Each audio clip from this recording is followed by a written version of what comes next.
Welcome back to Sway TV. I'm your host JJ here on Amazon Live, and I'm so excited! We're gonna have some fun on the street. And we're doing Workout Wednesdays here on Amazon Live. And she is fresh off the set of Shark Tank. It's such an honor to be here today, so thank you. We are gonna be talking all about parenting. You have no idea how honored I am to have Mr. Tim Storey making his world premiere right here on Sway TV Live. Functional medicine is all this stuff. It's integrating things that improve your life. This is our tribe of women. I completely agree with you, Kimmy. It starts with being happy with how you look. What is the key to a successful business? We made history here on Amazon Live. Would you ask her out again, Michael? I am so excited for today's Battle Shop Live. And it's Brad Grunberg. Hi, Brad. Here we go. Get curious. Get curious. Rosalind just said this is better than Netflix. Oh, Naveen says this is better than Netflix. Yes! There's a Tesla. You can actually buy a car on Amazon. That is so crazy. The perfect gift. Yes, we got our Drake's Cake break. David is live streaming. We got it right up in the corner. I love this. Oh, that feels so good. Oh my God, that is the coolest thing ever. So awesome. Shake, shake, shake. Shake your zoo life. This is fun. So many giveaways here at Sway TV.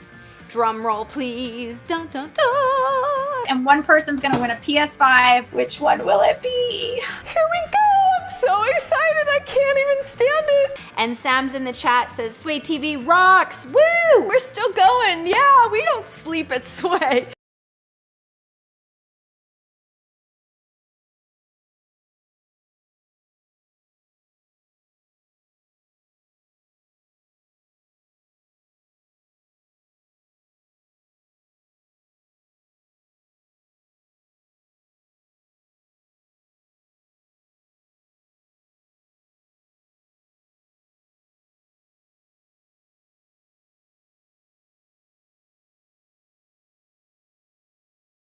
One of the best comments I've ever received, ever, hands down. 2, 1.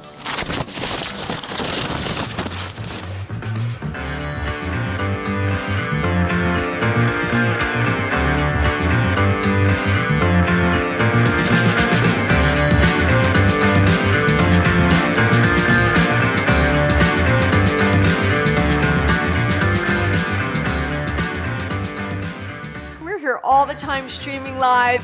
We're sharing great products. We're doing great interviews and amazing giveaways. Amazon, we love you, Amazon.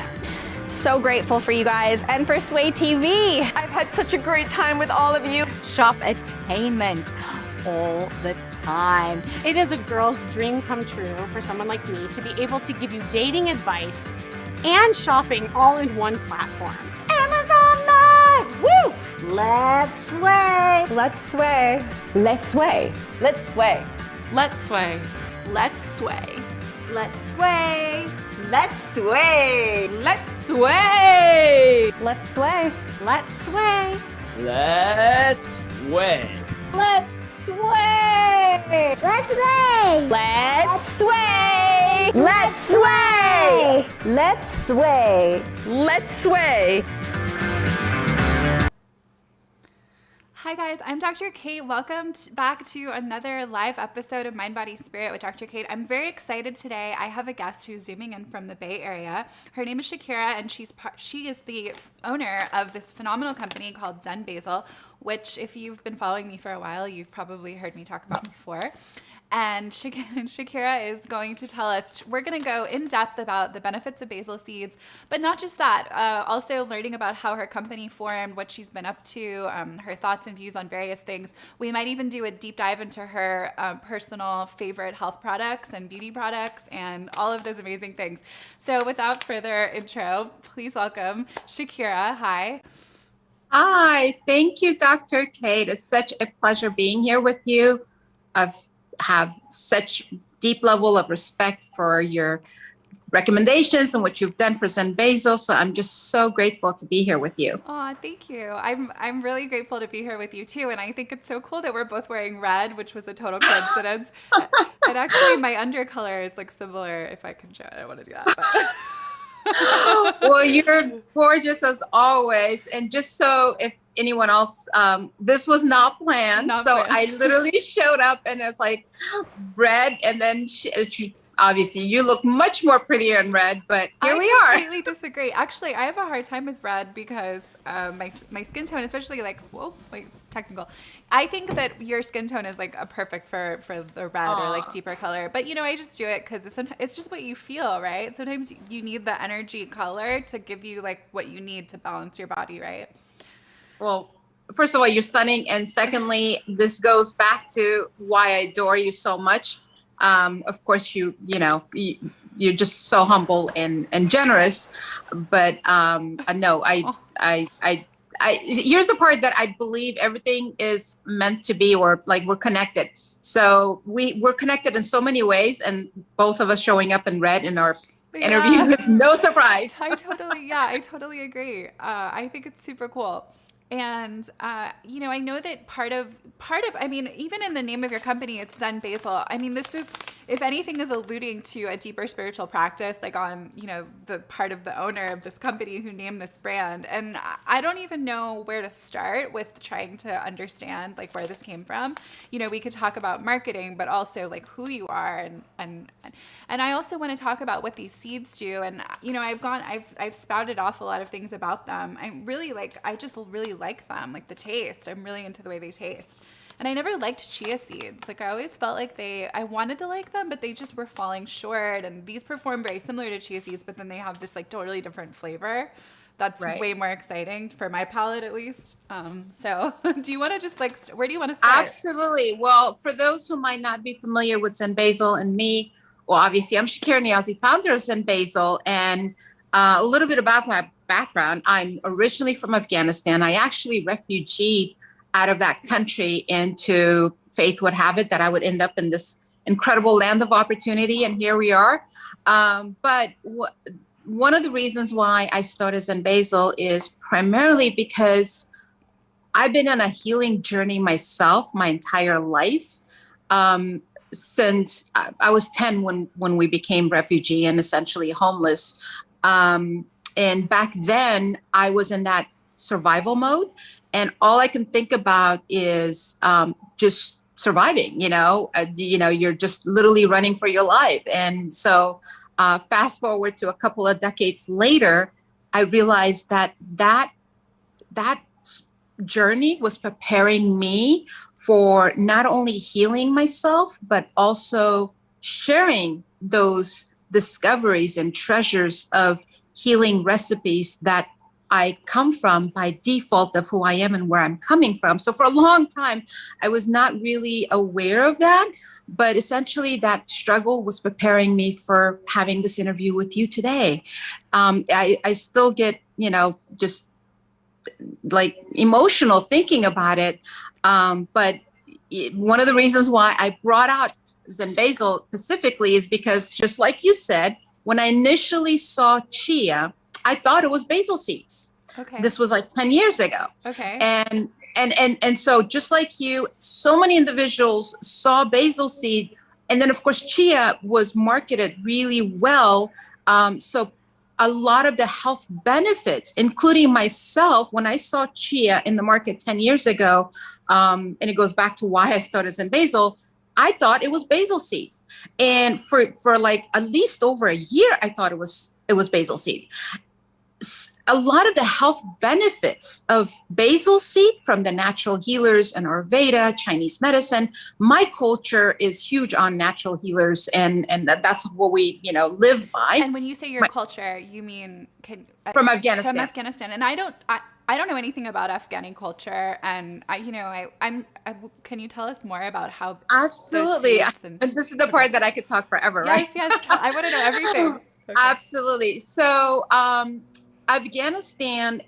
Well, first of all, it's a really deep and rich culture.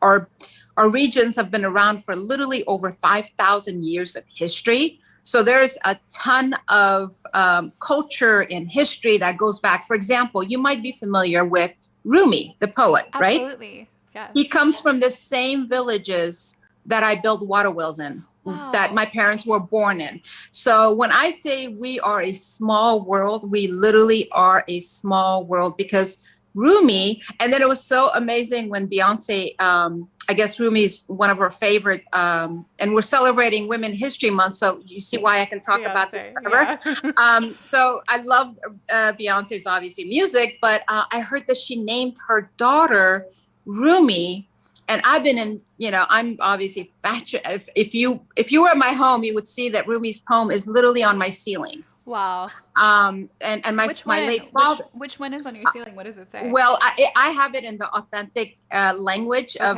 ours, which is listen to the flute. It has a message for you from the separation. It complains, but it doesn't translate so well. Okay. I'll say it in Farsi. Okay, say it in Farsi. Bishnaw banai ke حکایت میکنه از جدایا شکایت میکنه. It rhymes better, it sounds better, and it has deeper meaning, but basically it's the purpose of life. It's the essence of why we are here. We cannot take the fact that we exist lightly. It's not in vain. There's a purpose that you have, that I have, that we all have. And the sooner we recognize the essence of who we are and why we're here, the better we're going to feel and the better we're going to contribute. And that's what that poem tells me. And so anyway, small world, back to Afghanistan, and Rumi, that comes. And Rumi is like part of the Sufi tradition, right? And Sufi. Correct. So I have visited one Sufi healer who was like a family friend, but she's this like phenomenal healer, just like most amazing women I've ever met. But she's not from Afghanistan, and I'm trying to remember. She is Middle Eastern, but she might be Persian. That region used to be like, okay, think of United States, where like 50, like you're in New York, Texas, and California, right? Yeah. So she could be from one part of that region that happens to be called Afghanistan, Tajikistan, Uzbekistan, name it, whatever, Stan. Right. It's that entire region was is the heart of it is from like basically where my parents come from, which is Balkh, which is Rumi's home birth town. Wow. And the Sufi ways sort of permeate all of that region is basically the idea. Yes. Okay. Yes. Okay, I understand. I want to learn more about Sufi. Yeah. And so basically it's really the whole principle or the value is going inwards. And earlier you were asking me how I came up with the name Zen Basil. One of the reasons why I wanted it to be called Zen is because I wanted to, in one word, say what I'm doing and why I'm doing what I'm doing. Okay. I've been searching, like I said, I've been in my healing journey my entire life. So one word to recognize is the fact that I have healing powers within me, which is the Zen part. And I think I personally started off my life with that survival mode where I'm running for my life and for survival and trying to make it, and then school and then work and then hit that goal and this build a career, make a living, the basics of the drive that we all have, which is back to that survival. And then I realized, no, it's really essentially, I'm trying to heal me. And the more I focus on that essence and the Zen moment of me going inwards instead of outwards, that's when I'm no longer running for chasing. I'm not being chased. I'm not the fear and the all the anxiety that goes in to whether you're a refugee running for your life or trying to survive COVID or building a career or how many people follow you on social. All of that is a fear mindset, and we're going outwards, but we should be really focused on inwards. And then there's other component of why Zen. So I think we do that because we're looking for that optimal performance, right? That whole like chase and the fear of losing and lack is because we're trying so hard to win, whatever that word is, right? And that word success, the worldly definition of the word success is about optimal whatever you're doing, whether you're a student or a physician or a teacher or a mother, you want to be the best of that choice of career and who you are. And I think, again, that goes inward. So if we focus on being an optimal phase or optimal performance is not necessarily what society says, but what you can accomplish internally, and that will resonate externally anyways. So to me, Zen captures all of that. And then, of course, basil. Everybody knew the value of basil because it's something that we're in love with. It's beloved superfood. And I could share a little bit about basil. The word basil actually means the greatest. I don't know if you knew this, if you look up the word basil, and to me, history means so much because I'm finally in a point where I'm okay with who I am and where I came from, and I don't want to hide that anymore. For years, by the way, just like any other immigrant, I had even changed my name, and I would try to fit in and hide my identity and my personality. And it's only been this past decade of my life, and by the way, I'm 50 now. So what? Wait a minute.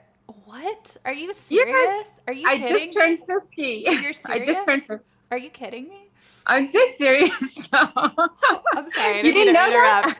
Well, how would I know, first of all? But you look literally like you could be 20 years younger. Like, I don't understand. You're so sweet. One of my favorite part of Zen Basil is the fact that I work with my 26-year-old, my son, who's also my co-founder. That is amazing. I had no idea. Aww. Okay, we're gonna have to get into your beauty secrets after. I'm sure basil is a good. Basil.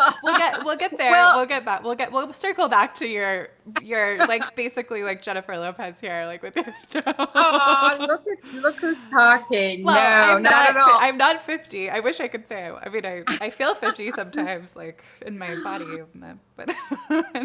Well, I mean. So that's just it. My entire life, I was trying to fit in.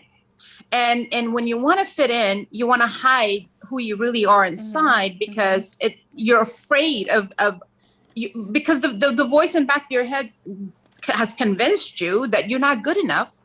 And therefore, you need to be this, whatever that societal messaging, and of course, marketing has a lot to do with this because they've convinced us that we're not good enough on our own and we need their version of product, whatever it is. Drink this water and you're going to be just like Jennifer Anderson.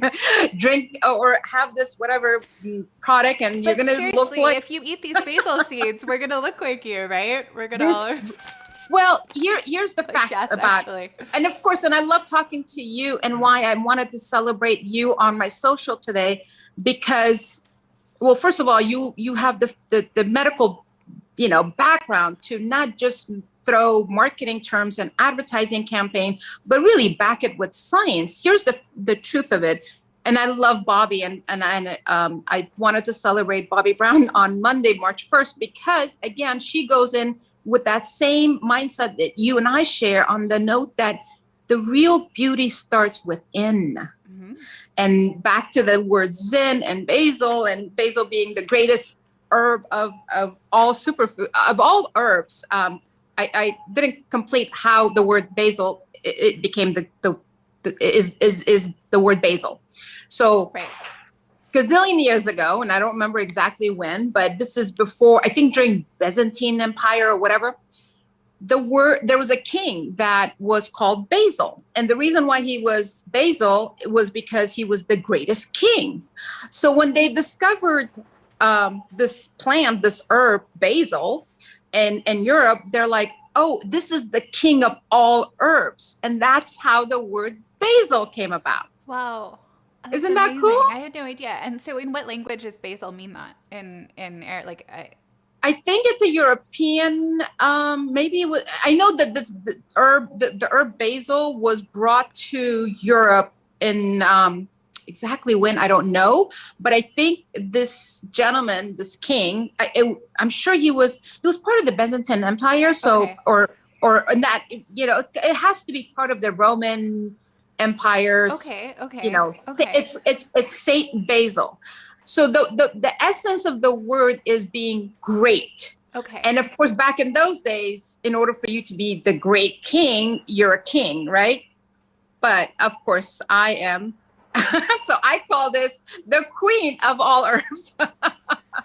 But Zen Basil is really about introducing not only edible organic basil seed to the US market, but essentially focusing on gut health, which going into what is basil seed and what are they good for. One of the most important aspect or attributes. It's been celebrated in the natural healing and Ayurveda and Chinese medicine for thousands of years. And the reason why they promoted this product, in fact, it was used as a herbal medicine because it has such huge amount of nutrients that are healing, and the combination of those nutrients like fiber, calcium, magnesium, potassium, and iron, and polyphenols, these and all the omegas, these are layers and layers of nutrient that the basil plant has, the basil leaf has, that's all concentrated in the seeds. Wow. So in the seeds, you're actually getting more than you would by eating the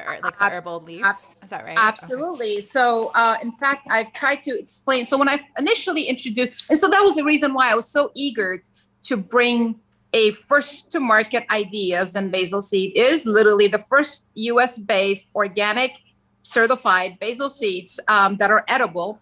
And for the past 3 years, I've been trying to communicate with the health and wellness industry and talk about the nutritional values of Zen Basil Seed. And they, in the original days, people looked at me like, what? Basil seed? What are they? Are they for eating or planting? And so it was such a struggle until I came across incredible community like yourself. And this is why you mean so much to me, because the minute you discovered the product, and I don't even know how you, and this is how I love the fact that the authenticity and the fact that you are an advocate of a product that you're not, we didn't even have a relationship. This is unheard of in the world of building a brand. Yeah. No, I mean, for sure. I that's kind of like, I'm a new doctor. So a lot of my journey, I don't talk about this with people that it's new. I just sort of jumped right in, but I was just trying everything to try and heal my body. And so for that reason, and I'm also really curious and adventurous anyway. So when I was unable to really do fun things because of my health failing, my adventures kind of channeled into exploring healing modalities. And that was how I was able to sublet adventure. But, I love trying new things. And I don't remember how it happened. I think somebody might have emailed me and said, hey, do you know about this? And I said, sure, I'll try it, and someone sent me some. I don't know. And then I just tried it and really liked it. And that was kind of what happened. Like there was no official, affiliate relationship or pay or anything. That's exactly why I want to celebrate you, because of the fact that no, it's true. Go back to for those who might be hearing this, go to my Instagram post today and listen to what I had to say about Dr. Kate. And one of the reasons why I'm such a huge advocate of authentic influencers, because for those who may not know, when you see, perfect example is all the commercial that Jennifer Anderson did for Smart Water. People have this perception that is like not a partnership. That is a corporate partnership. Smart Water was owned by Coca-Cola, and therefore it is a contracted proposition. Right. What Kate and I are doing here, and what Kate has previously promoted Zen Basil, is all from the goodness of her heart. It has, there was no contract involved.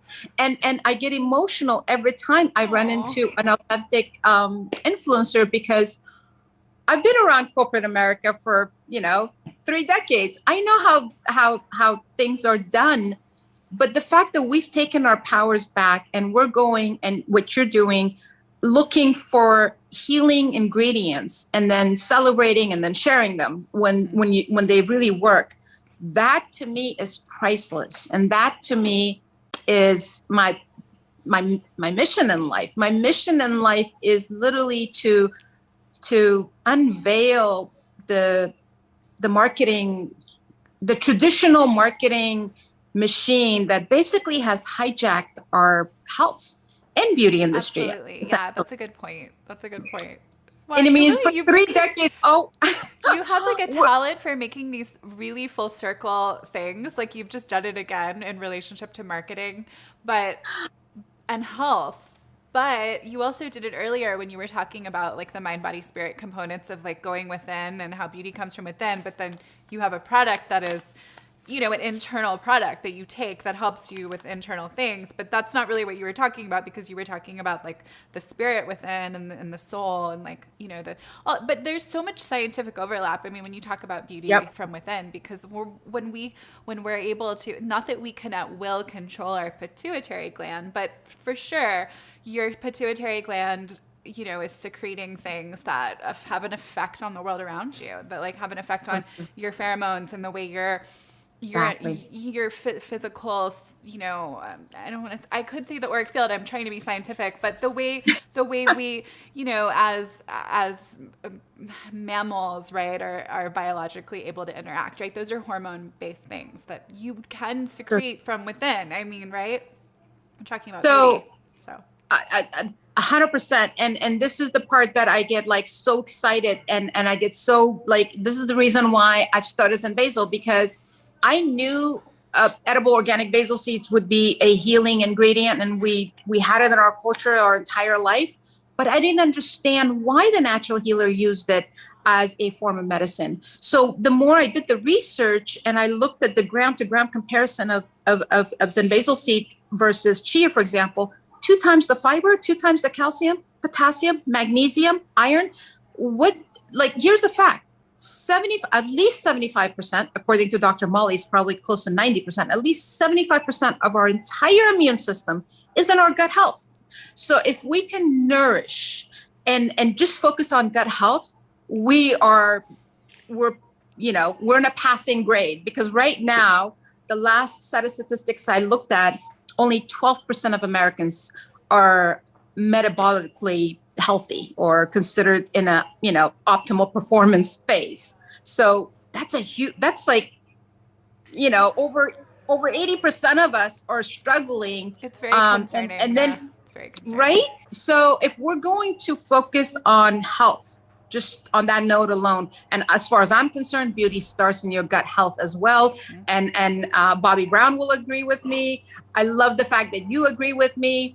Dr. Stephen Gundry, which I did a live with, he educated me on the note that we're so focused on collagen, but in truth, it's the prebiotic that feeds your probiotic, which again, Zen Basil seed is a prebiotic fiber. So these little seeds hydrated will give you a huge amount of prebiotic fiber that feeds your own natural organic probiotic that produces and releases collagen. And not only that, but it's those prebiotics that help foster the production of vitamin K in the gut. And vitamin K, it's one of the major fat solubles that's a huge component of the immune system. So people, when they have autoimmunity or immune dysfunction, we're not thinking about the fat soluble vitamins and glutathione, but they're so important because when a T helper cell decides to make a bad decision when it's giving instructions on antibody production, which is how the autoimmunity happens.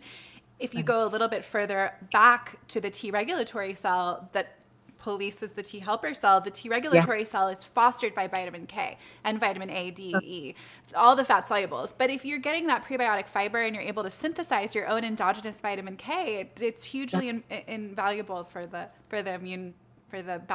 balanced immune system. You know, we're talking about, I love hearing the science behind what you just shared and what I'm just dabbling in and discovering. And I'm thinking, wow, this is what I call marrying the wisdom of natural healers, that, you know, taking the beauty of the history and then marrying it with modern day science. And modern day science is finally, you know, essentially validating and confirming what we knew all along. Right, and just mapping the microbiome, the human microbiome, happened so recently, and we're learning so many things about. Like, I was reading the other day about I think it was Dr. Zach Bush who speaks a lot about the viral. I follow him. Yeah, like the viral microbiome, but he also Dr. Stephen Gundry does a lot of on the gut health as well. And this is, I've gotten a lot of my discoveries, and like every time I listen to him, and then I start Googling and looking up, and next thing I know, I'm reading 3 books on the subject. Dr. Gundry has like really opened my eyes to a lot of things. And I did try working like with his diet for a while, and there's certainly things that were useful and helpful. I do eat some of the things that he says not to eat, but you know, I think when our bodies are in a state of kind of dysfunction and we're trying to come back, it's like, you know, there's so many factors to consider. But for sure, for some people, I have some patients and friends who've done tremendously better on his lectin-free diet. And but Zach Bush was just talking about like this other concept of the fungal, like the fungus network that is not all bad, you know. It's not all bad. No. I mean, now we know that there's more of bacteria cell in our body than human cell. Right, of course. So we're basically a feeding ground for our microbiome. And so I haven't shared this publicly, but I plan to. I just recently myself underwent a microbiome transplant called FMT. I don't know if you're familiar. It's a pretty intense thing. But it's very researched, and you know, it's something that there's a lot of research done at major universities, and it's shown amazing efficacy for reversing serious gut conditions. But part of like basically you're transferring someone else's gut microbiome into your own. So when you have one that has become dysfunctional because of, in my case, toxicity exposures, you know, and this particular donor that I have a colleague who I regard like so highly in Arizona, Dr. Jack Miller. He's a naturopath, and he trained under Dr. Lee Cowden, and he's just a phenomenal doctor. So knowledgeable, and he screened this donor. Like this donor's like this super donor that has strains of bacteria that are frankly nowadays rare. Okay, like no one even has these strains, because he searched far and wide for a donor that had like the most diverse microbiome using a bunch of different types of tests. But part of what happens after you do the transplant is it's really important to use prebiotics, like you were saying, because we want to give all of that new bacteria like the best chance it can to survive. So that's another reason why I think this product has really helped me recently. And I'm almost out. I'm like getting low, so I'm gonna have to order some more soon. And I'm gonna buy it from our Amazon cart because we have it in the carousel now, or it's in my carousel. So. Anyways, just to link it all back to prebiotics. And I'm excited. I did a test. I did a test right before I did the transplant, and so in probably like 3-4 months, I'm gonna test again, and I'm gonna see if I've integrated those positive bacterial strains that I wanted. And going back to gut health and like reasons why a lot of people are suffering with gut issues, you know, you can start with cesarean birth, right? And I was born cesarean, so, and I you know, we're not getting into like saying it's good or bad to do cesarean. I think in an ideal world, you don't. I know there's situations where it happens because it has to, and you want to save everyone involved. So not to bash it, but you know, that's another topic for another day. But when you don't go through the birth canal, you're missing that initial inundation of probiotics from your mother. Right. And then, you know, it's further things can happen throughout your life, you know, antibiotics. Antibiotics orally, antibiotics in the food system that are destroying the ecology of all of these biomes, whether it's viral or bacterial or fungal or all of them, right? So true. So here we are fighting back with strategies. And you know, when I initially started off, I just had such a hard time, you know, of course, I'm sure you're familiar with the fact that only 2% of any of the funding goes for women-owned businesses, right? So 98, and it's actually less when you live in the Valley, which I'm part of the Silicon Valley world. So being in the food and health and wellness industry, it's not like the coolest, you know, techie kind of, you know, it's not the next Facebook or Instagram or whatever. So no one's really interested on gut health. And when I'm talking about prebiotic and you know, the values of fiber or natural organic minerals from a raw ingredient versus something that was technically created. And so it's not so cool.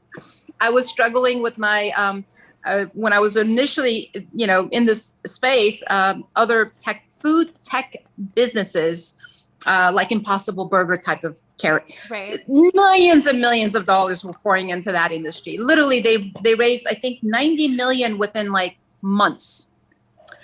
And here I am trying to, bootstrapping, struggling to survive, but no one's really interested. And then I thought to myself, you know what? I need to partner with real customers, because and that's exactly again why I get excited about someone like yourself, because you're a customer who's looking to heal your own body. Absolutely. And then you discover Zen Basil and you're incorporating, and now you're advocate. And you know what? Down the line, this is the individuals that I'd rather partner with than raising a typical businesses. For those who might not be familiar, you come up with an idea and you look for investors, and usually those investors are always looking at numbers and your bottom line. And if you're going to turn their, million to $1 billion overnight, then that's the level of expectation. But if you're talking about raw and organic and whole ingredient, and it's not packaged and is this concentrated little, you get 2% of the goodness and 90% marketing package, right? No one's really interested in your story and your brand.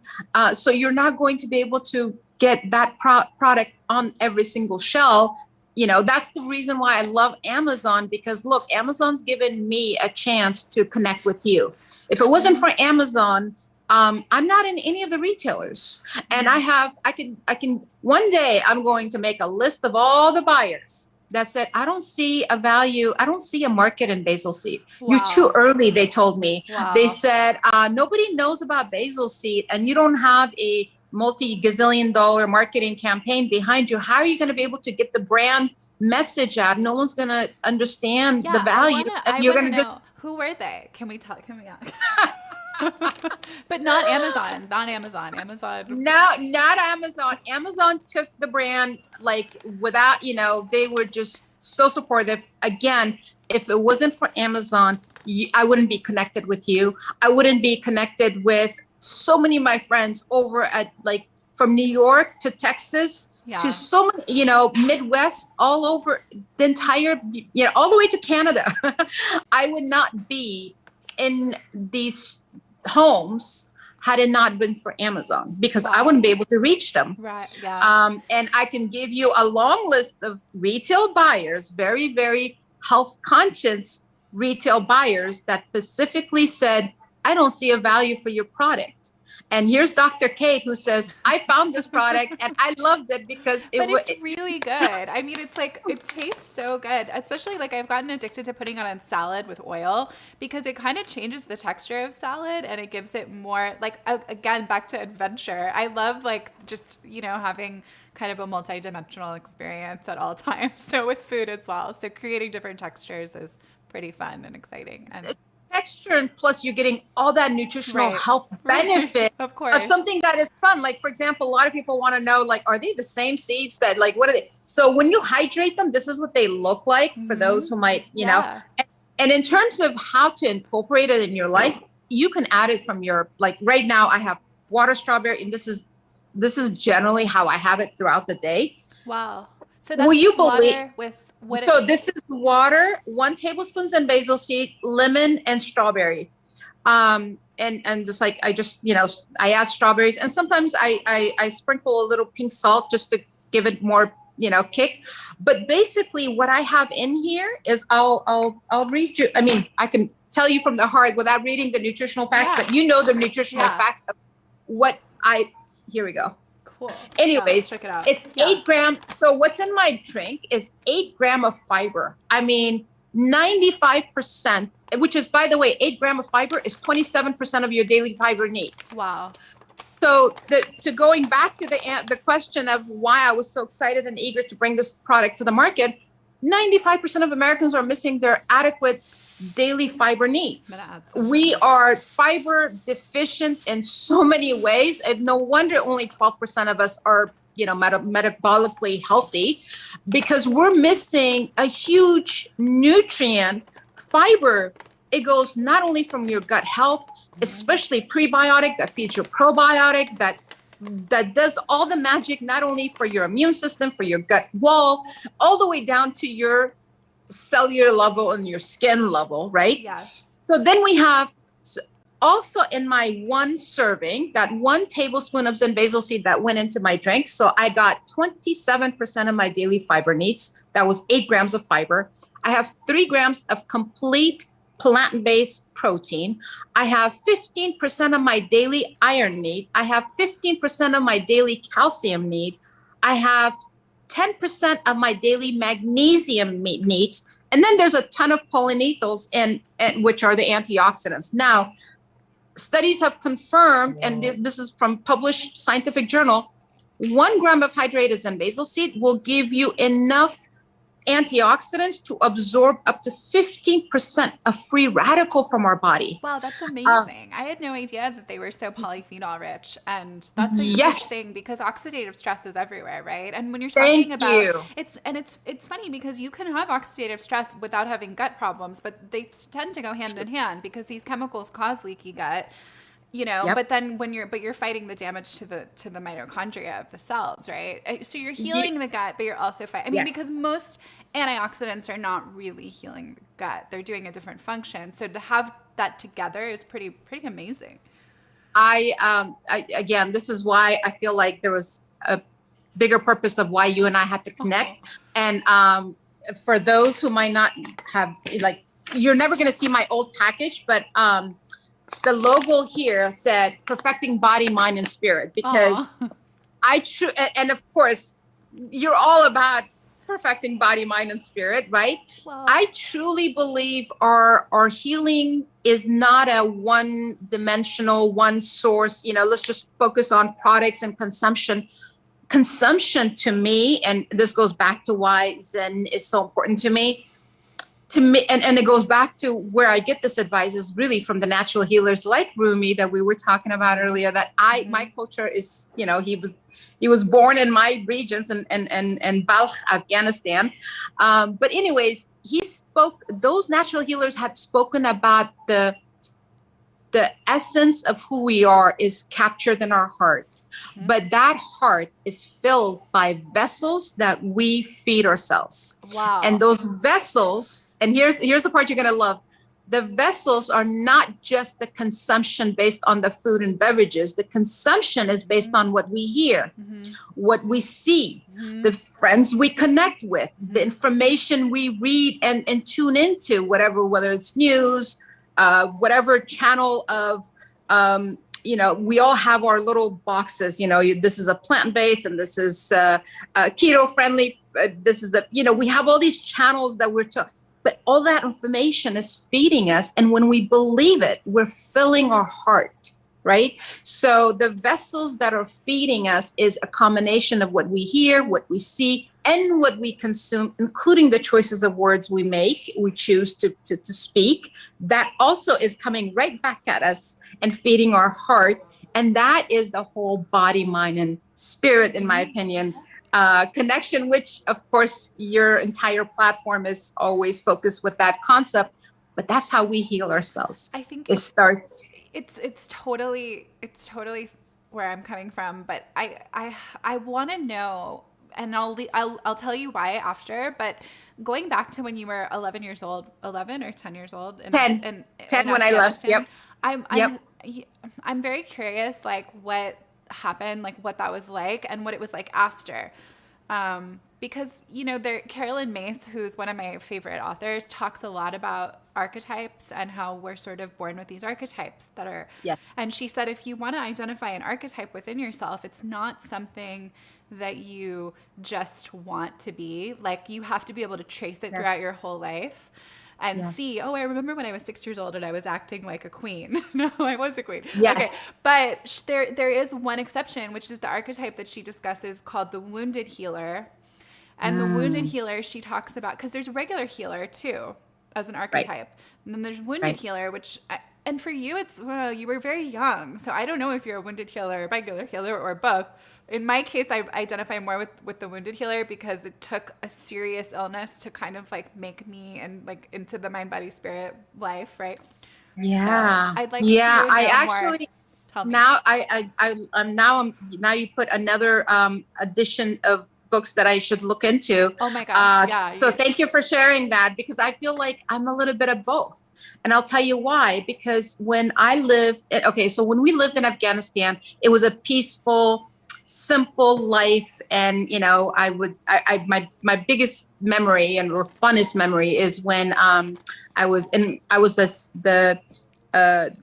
we had a little performance in my kindergarten class, and the performance was before my father was in the previous army, and so the president was at our kindergarten class, kind of like, because only certain individuals went to kindergarten. So long story short, I was performing on the stage, and that was my biggest memories going back to those days. And I remember loving the idea of when I had like discovered something, even at kindergarten level, I wanted to share it with all my friends. Like, did you know? Did you like? So that was I think that was the part that I can totally connect with who I am in terms of like, I love to share. Sort of like and teaching, it wasn't, maybe, or like teaching. Yes. Educating. Yeah. Yeah, I was drawn to, I just discovered this thing and it's amazing. And you should, like, I benefited and you should benefit. That was like since I was in kindergarten. Right. Yeah. And then, of course, the war happened, and, you know, the ordeal of becoming overnight displaced and homeless and running for your life and choppers over your head and you know, disguising who you are, because that was the only way to escape the war and leave the country. You had to like literally run for your life. So now we're talking about, I'm 10 and I was the oldest, and my family was you know, we had to split up in order for us to survive, because my father was in the previous army.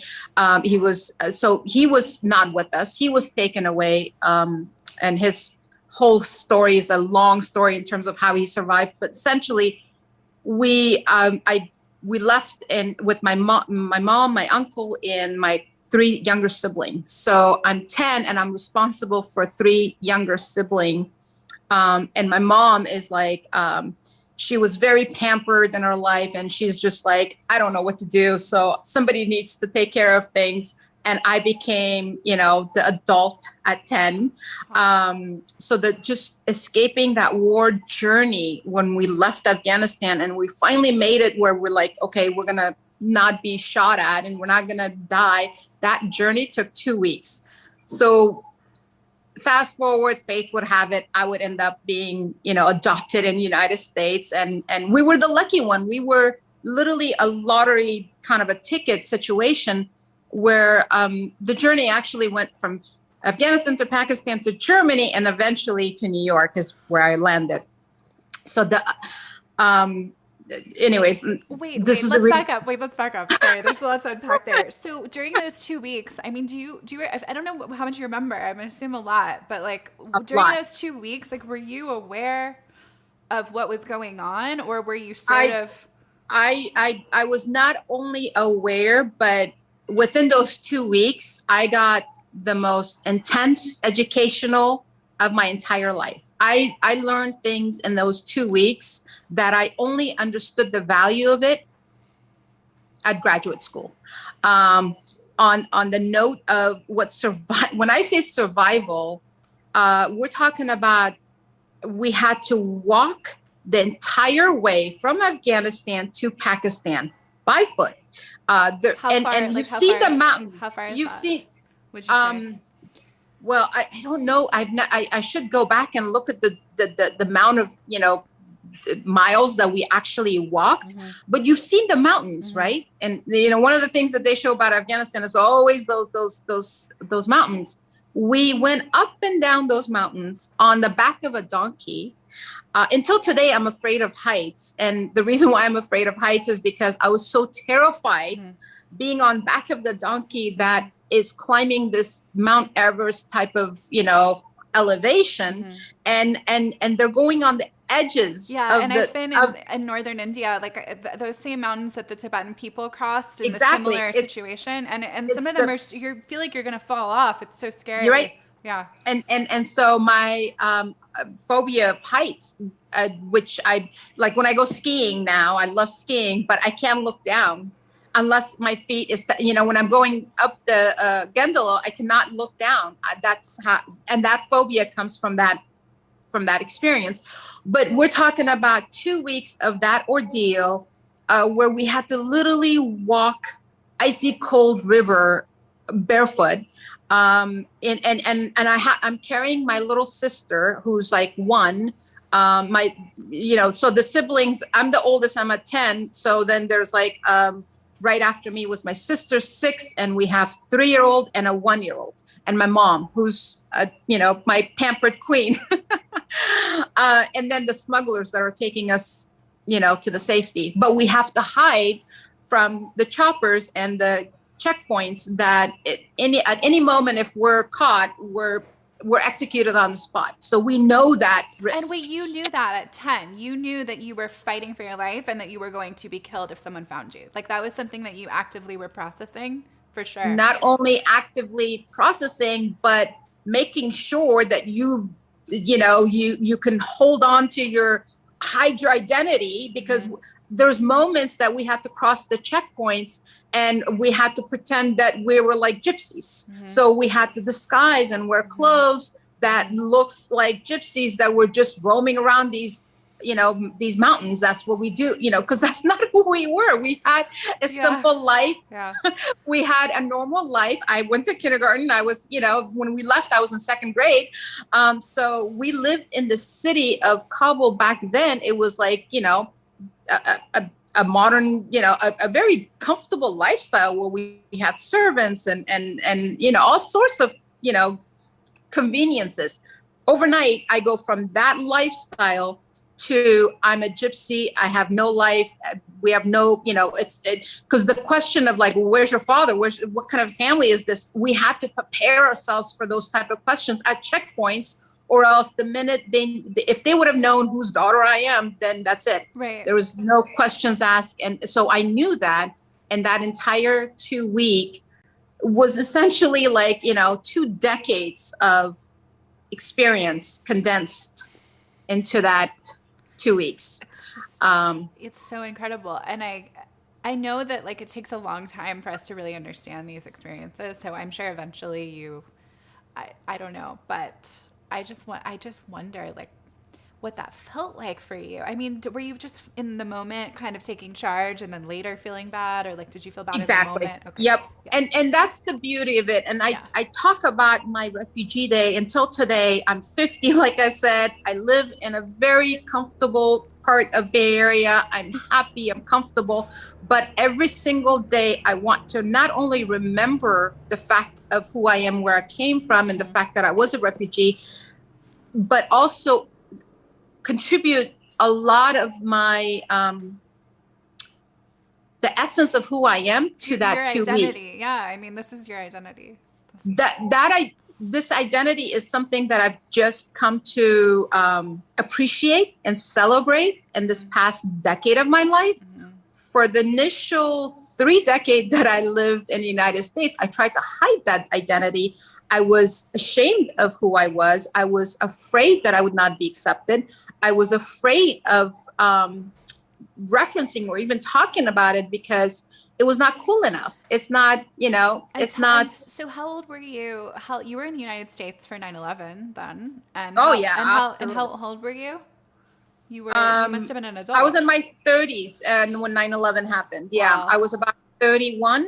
Wow. Yeah, it's been 2 decades. Yeah, like looking back, and before that, before even 9/11, we as America, I mean, not to get too political here, but we were not. These things were not even things we were thinking about. So I can't even imagine you being a child here, and I can definitely see you wanting to just sort of make a break with everything and just be here and be an American. That's it.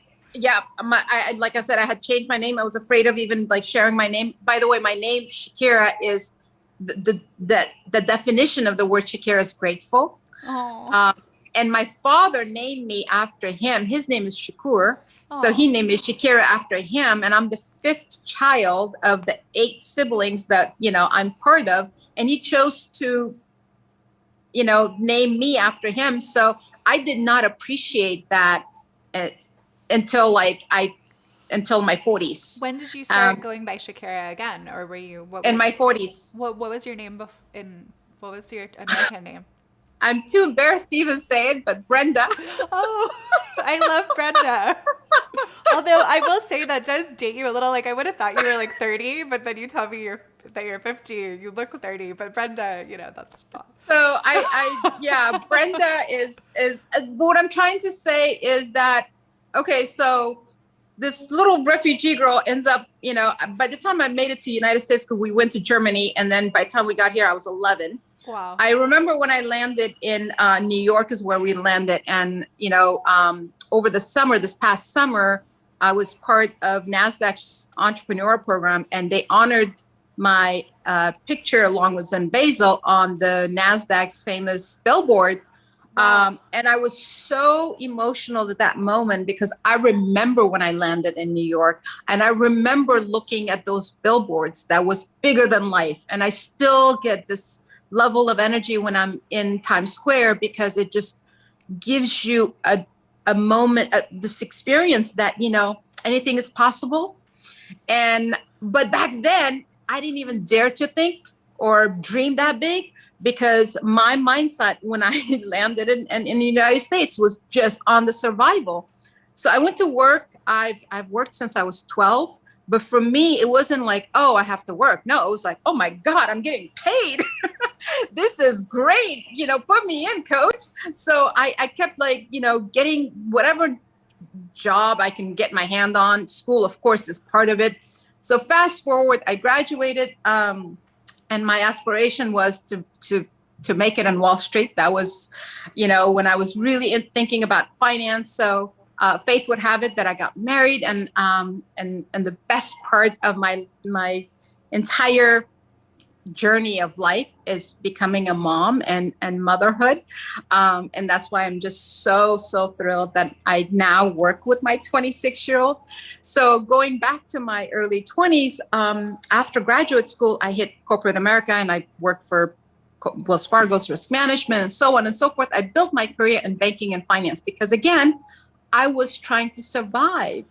I got this piece of lottery that plugged me from that village of Afghanistan into this land of opportunity. I need to build a career and the career that could maximize my bottom line, and finance and real estate became my choice of career. I mean, that was part of my dream. Okay.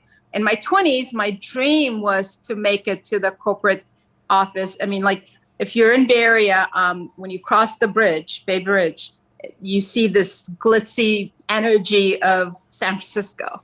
And I remember being in my, early teens and just dreaming about a day that I would be in one of those buildings and one of those offices. Fast forward, I'm 30. I am in one of those offices, and I am part of that corporate America world. And then I realized, well, no, there's more to it. I want some more, right? The chase kicks in. Mm-hmm. So I went on to build my my own real estate company, and that went really well, and it was very lucrative overnight. And so as I'm going through that, I still feel like there's something like financially I'm comfortable. Like, for example, I remember dreaming about, fancy cars, and I got my Maserati in 2007 when it was like they only made, and I always was intrigued by those collectible type of items that you can get your hands on. They made only 17 Maseratis in 2007. And I bought one of them. Wait, this is that little girl that came from. Yes. Do you have Scorpio in your chart somewhere? I feel like you must have Scorpio because I have no idea what that is. We'll have to look. But your path is so amazing because you're learning about the material world. Like you're really mastering the material world, and then you're transitioning into a healing art. Which is, I literally thought that, so this is when you were saying, which one am I? And I feel like both, because the material world meant so much to me that my entire work and educational system was, I mean, like I got my undergraduate in finance, and then, I wanted to get my MBA because I wanted to be part of corporate America. And that was, the more was better. That was my, if I made this mark, then the next pivotal point in my life and the next career move and the next, I did well in corporate America, let me start my own company and do my own, and so forth. And I got this house and then the next house and you know how it goes. So now when is Zen Basil going to go public? I know you have a plan.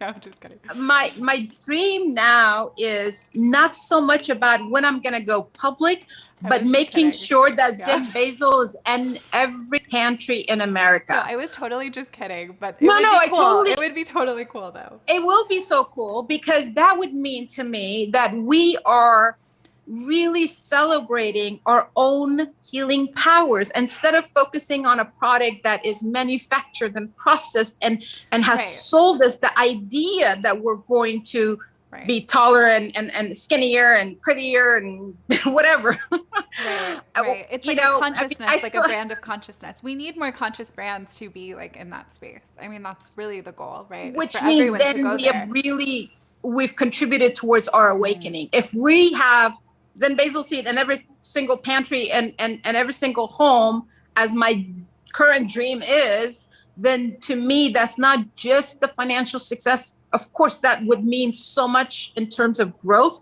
but imagine how much healing we're going to do. And I see you do like expanding this company. Like I see that being there's many other things. There's other products, right? Are you thinking about doing other things or?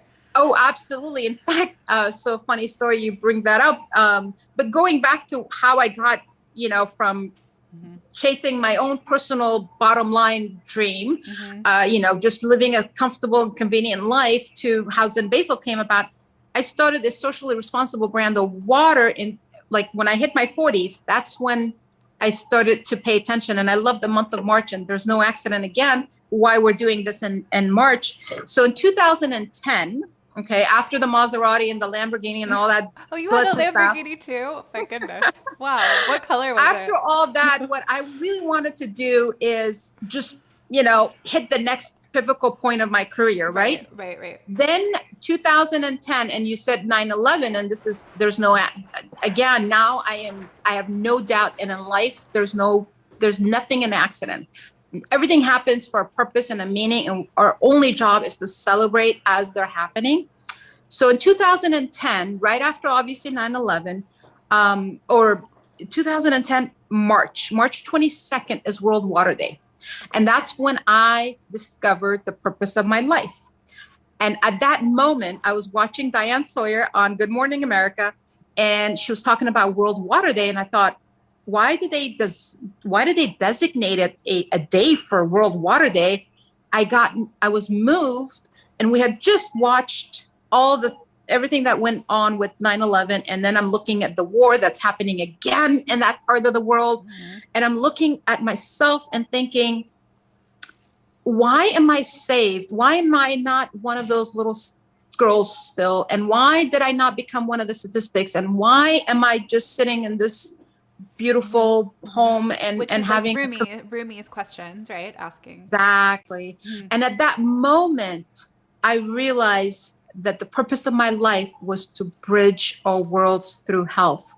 Wow. And that became so clear to me because I thought to myself, I can't fight the politics. I can't fight the political differences and cultural differences, but I could share the essence of who we are. And at the end of the day, we're all searching for healing, internal healing.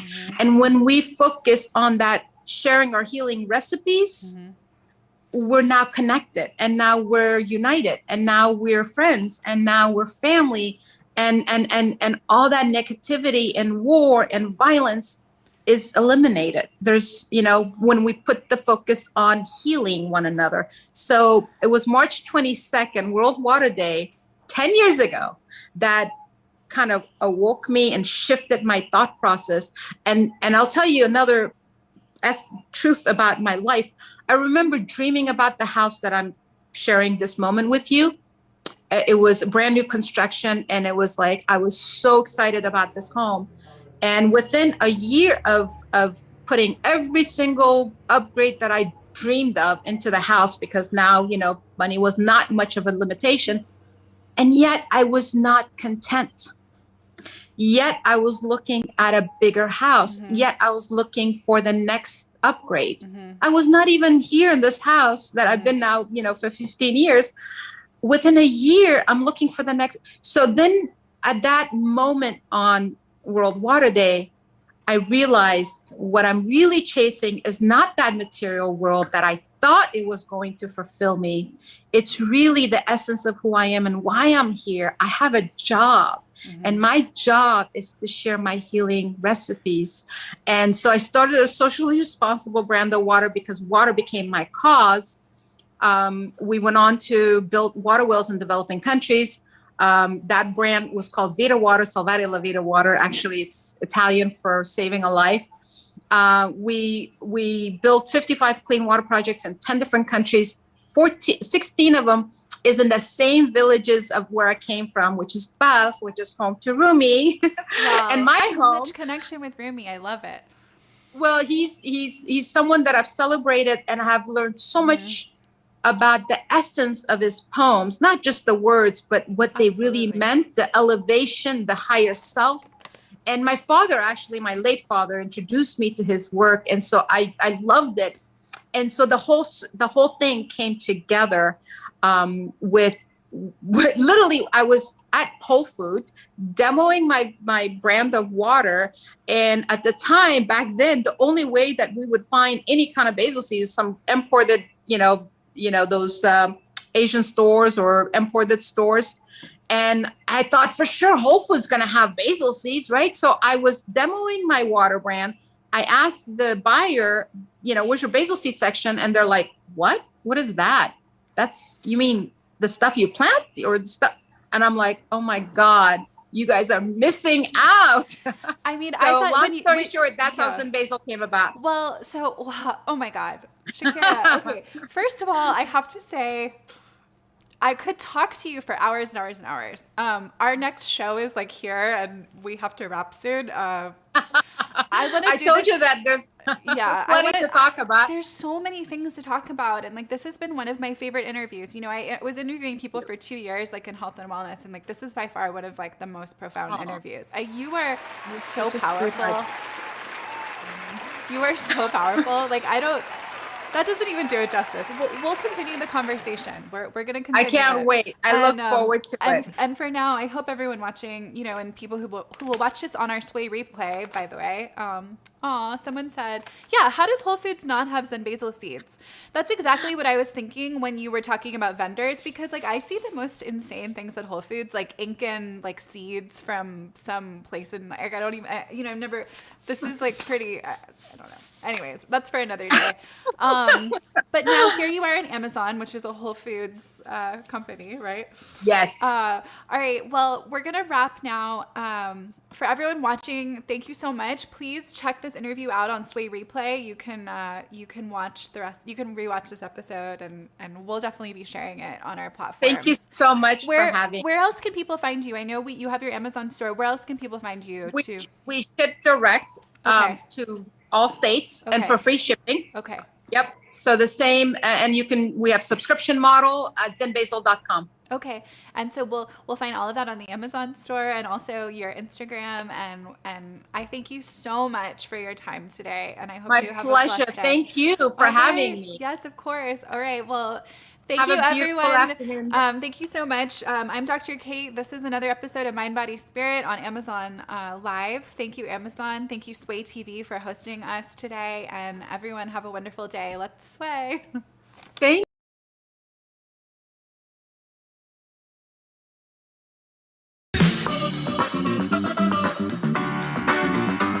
Make sure you guys follow Sway TV. Follow Sway right here. Ooh, it's this way, sorry. Corey says, thank you, Sway TV. Shakira says, thank you, Sway. Yes, guys, it is so much fun. We love Sway TV. We're here all the time streaming live. We're sharing great products. We're doing great interviews and amazing giveaways. Amazon, we love you, Amazon. So grateful for you guys and for Sway TV. I've had such a great time with all of you. Shop attainment all the time. It is a girl's dream come true for someone like me to be able to give you dating advice and shopping all in one platform. Amazon Live! Woo! Let's sway! Let's sway. Let's sway. Let's sway. Let's sway. Let's sway. Let's sway. Let's sway. Let's sway. Let's sway. Let's sway. Let's sway. Let's sway. Let's sway. Let's sway. Let's sway. Let's sway. Let's sway.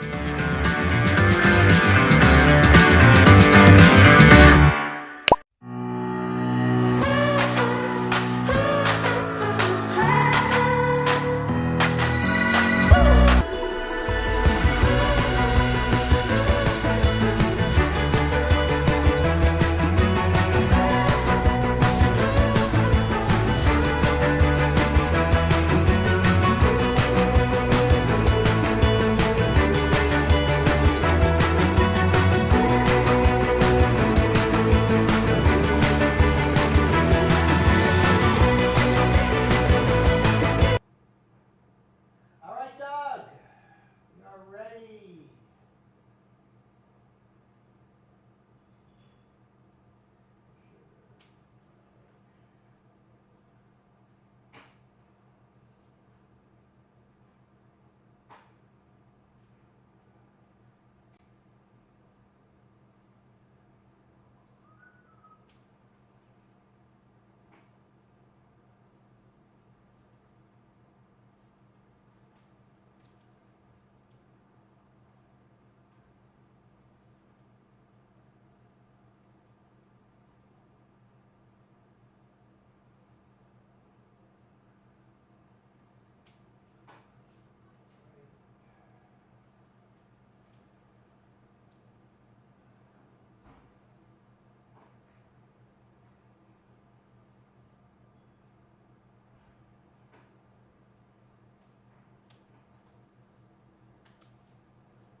Like the interview? Yeah, are you talking to me? Yeah. Yeah, it was really fun. She's awesome. She really has been through a lot. Right. Amazing. Cobble with the servants, very nice. What? Using cobble with the servants, very nice. That's my favorite part. I want to take another picture. I don't like any of them. You're gonna kill me. I want to take a picture with the Amazon cup. That was okay. She's a professional. I don't understand why this light is so hot. Here's my man Doug. He's inside. Why is the light so bad in here? All right, we're ready. Here we go. Come on in.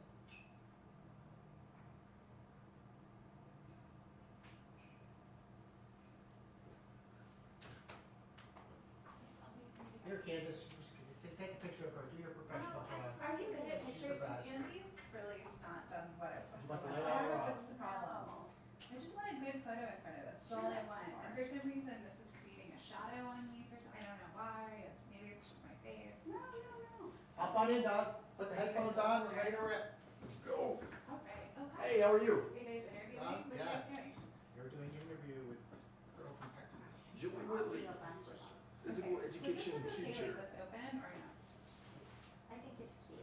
Let me Make see. it straight. Let's try to make that straight. Make the backdrop straight. Try to not have And shadows. rough it out. Yeah. Take a picture with me, Andy. I don't have any photos of you. That's not true. I don't know if they Maybe like once a long time ago. Just one. Come. Let's sway. Sway. Sway. Sway. Let me get one with the sway mouth here. Hold on. There she was. Go ahead. Jump on in there. Don't throw the headphones on. She should be able to hear you. We went kind of far over. My head.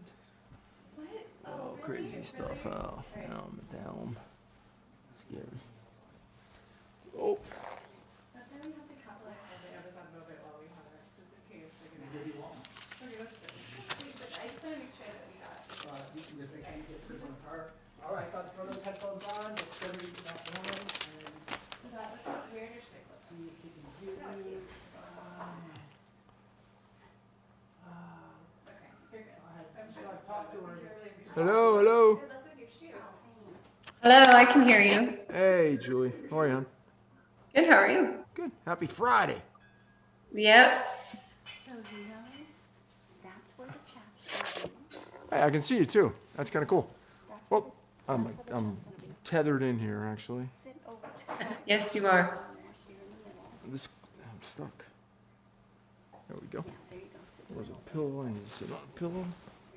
Remember to sit up straight. So you don't. Oh, she's really good. She's really good. Well, let's try this pillow.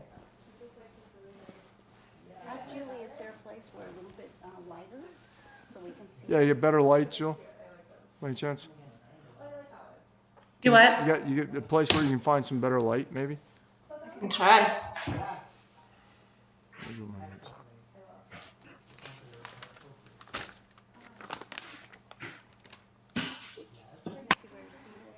you scoot over a bit that way now? Because there was one thing in between the two things. There we go. Perfect. And then where's the chat come up? So the chat's going to come up right here. Okay. And tell them to engage people in the chat.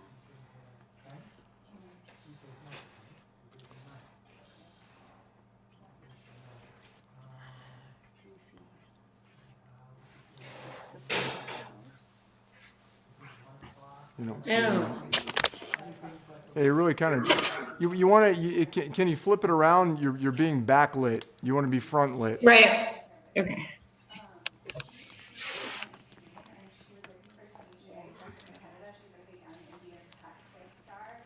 Did I open the shutters? Yeah, that open are... the shutters to get more light in.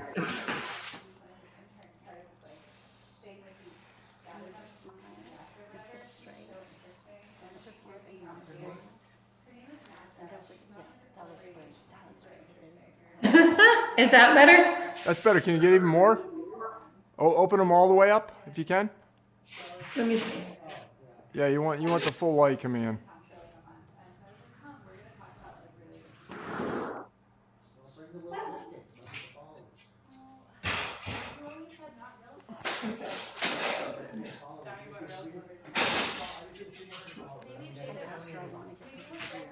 Okay.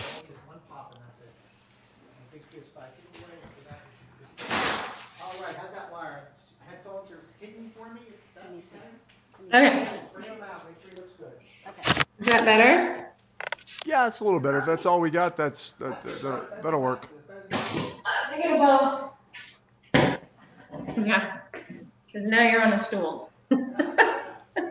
There you go. You ready? Let's I'm talk ready. fitness here. Let me get my phone. Hold We're on. gonna Okay, I talk got it. fitness. I have my notes.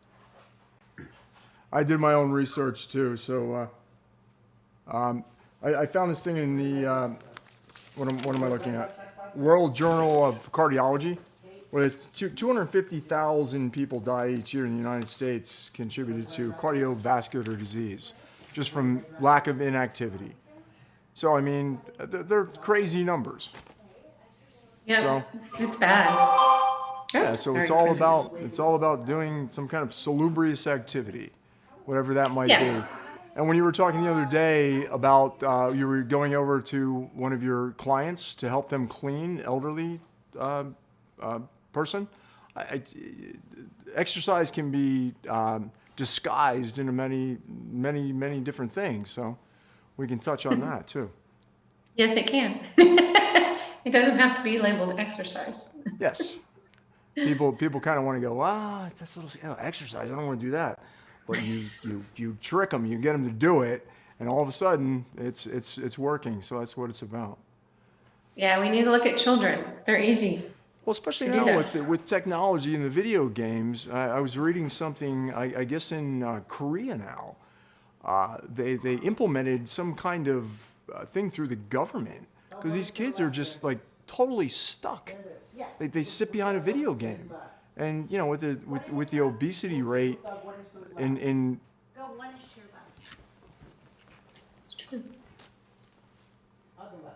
Oh, sorry, it's the right. There we go. Beautiful. All right, so Doug's gonna bring it in. I'm gonna start the show. He's gonna play a little. What'd she say? One more to the left. One more to the left, Doug. one more. One more. There we go. All right. Let's have some fun. We're gonna have some fun. Pretty amazing. And what was that? Metamucil and what? Metamucil, or there was another psyllium husk fiber, and the Oh, yeah. reason I'm switching back.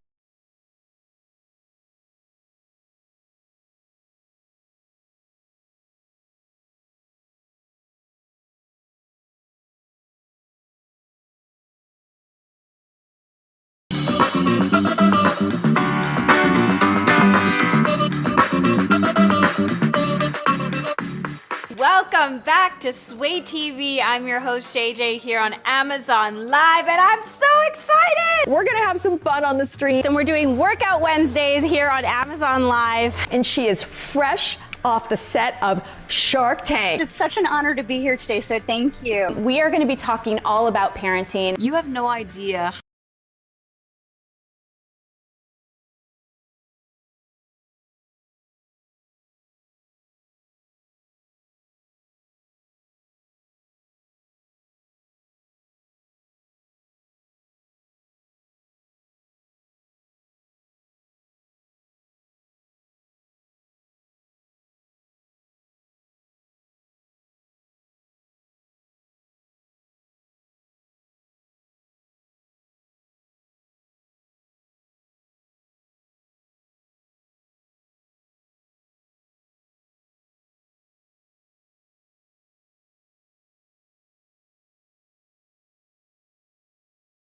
how honored I am to have Mr.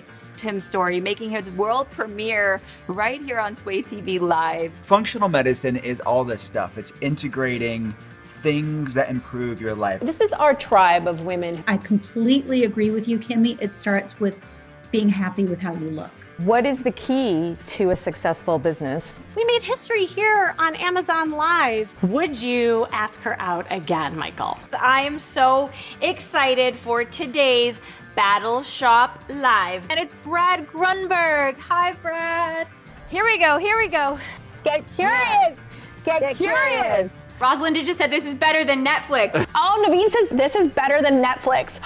Yes! There's a Tesla. You can actually buy a car on Amazon. That is so crazy. The perfect gift. Yes, we got our Drake's Cake break. David is live streaming. We got it right up in the corner. I love this. Oh, that feels so good.